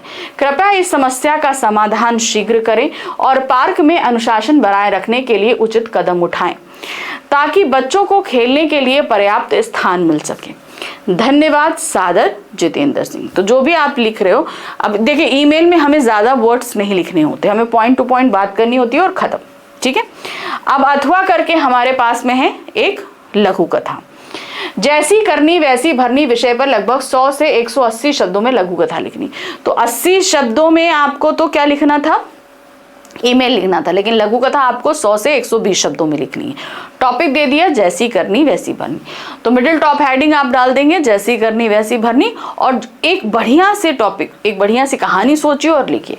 अब आप में से बहुत सारे बच्चे सोचते हैं, कहते हैं कि मैम नहीं लिख पाते हैं, तो बेटा अच्छी कहानी लिखने के लिए आपको कुछ अच्छी कहानियां पढ़नी पड़ेंगी, ये बहुत जरूरी है, ये एक नियम है। कहते हैं ना, शरीर स्वस्थ रखने के लिए पौष्टिक भोजन करना पड़ता है, उसी तरह आप अच्छी कहानी लिख सको उसके लिए अच्छा साहित्य आपको पढ़ना पड़ेगा। तो कुछ अच्छी कहानियां, कुछ ऐसी चीजें पढ़ो तो आपके दिमाग में बहुत ढेर सारे आइडियाज आएंगे। ये उस समय की बात है जब मैं 8वीं कक्षा में पढ़ता था और औसत वाला लड़का था, यानी कि एवरेज बॉय था। मेरी कक्षा में एक और लड़का था जो पूरे स्कूल में अव्वल आता था। सारे शिक्षक भी उसकी तारीफ करते रहते, उसके प्रति मेरे मन में ईर्ष्या की भावना रहती थी, जेलस फील होता था, सब उसकी तारीफ कर रहे हैं। मैं ऐसे मौके की तलाश में रहता जब मैं उसे नीचा दिखा सकूं। बहुत जल्द ही वो मौका मेरे सामने आ गया। हमारे स्कूल में एक परीक्षा का आयोजन हुआ, इसमें उत्तीर्ण होने वालों को सम्मानित किया जाना था और आगे की पढ़ाई के लिए छात्रवृत्ति मिलनी थी, यानी कि स्कॉलरशिप मिलनी थी। मेरी चालाकी से उसके पास से नकल करने का कुछ सामान हमारे शिक्षक को मिल गया, यानी कि मैंने इम्प्लांट कर दिया उसमें, और उसे परीक्षा से बर्खास्त कर दिया गया। वहां पर तो मैं उत्तीर्ण हो गया, लेकिन बहुत जल्द ही मुझे अपनी गलती का एहसास हुआ जब आगे की परीक्षा में मैं उत्तीर्ण नहीं हो पाया। उस समय तो मैंने उसको गलत फंसा दिया, लेकिन जब आगे के एग्जामिनेशन आए तो मैं उसमें पास नहीं हो पाया और मुझे उससे बाहर कर दिया गया। तब मुझे ये समझ में आ गया कि हम दूसरों के साथ जैसा करते हैं हमारे साथ वैसा ही होता है, यानी कि जैसा हम दूसरे के लिए बोएंगे वैसा ही काटेंगे, यानी कि जैसा करेंगे वैसा ही हमारे साथ होगा। ठीक है। तो ये था हमारा पूरा sample paper class 10 course B का। तो इसी तरीके से अभी मैं बहुत कुछ एग्जाम की मैंने प्लानिंग कर रखी है, जिसमें आपके व्याकरण का पूरा क्विक रिवीजन एक बार में, पूरा आपकी स्पर्श बुक के काव्य खंड का रिवीजन मतलब एक पूरा क्विक मैराथन, और उसी तरह गद्य खंड का आपका जो बुक है संचयन, ये इन सब के मैं एक क्विक रिवीजन लेकर आ रही हूँ जो आपके एग्जाम पर्पस के लिए रहेंगे। तो चैनल के साथ बने रहिए और आपके जितने फ्रेंड्स हैं और कितने आपके जो रिलेटिव्स हैं उन सभी को बताइए। क्लास 9 से लेकर 12th तक के सभी क्लासेस की प्रिपरेशन यहाँ हिंदी से पर्पस से कराती हूँ, और साथ ही साथ आपको चैनल का लाइक, सब्सक्राइब और शेयर तो करने ही करने हैं। वीडियो कैसा लगा शेयर ज़रूर कीजिएगा कमेंट बॉक्स में। और हाँ, इसके अलावा आप एग्ज़ाम पर्पस से और क्या चाहते हैं, या आप मुझसे अगर डायरेक्ट कम्युनिकेट करना चाहते हैं तो तो लिंक आपको डिस्क्रिप्शन में दिया गया है, जहाँ पर मैंने आपको ई नोट्स के जो लिंक दिया गया है उस लिंक में आप मुझसे डायरेक्ट कम्युनिकेट कर सकते हो। और नोट्स के लिए भी उसी टेलीग्राम का यूज़ करिए, उससे आप मुझसे डायरेक्ट कम्युनिकेट कर पाएंगे और नोट्स आपको मिल पाएंगे। ठीक है, तो चलिए जल्द ही मिलते हैं आगे। बाकी तो हमारा पूरा सिलेबस लाइन टू लाइन चल ही रहा है और एग्जाम ओरिएंटेड ऐसे ही वीडियोस लेकर आती रहूंगी। Thank you for watching, bye bye.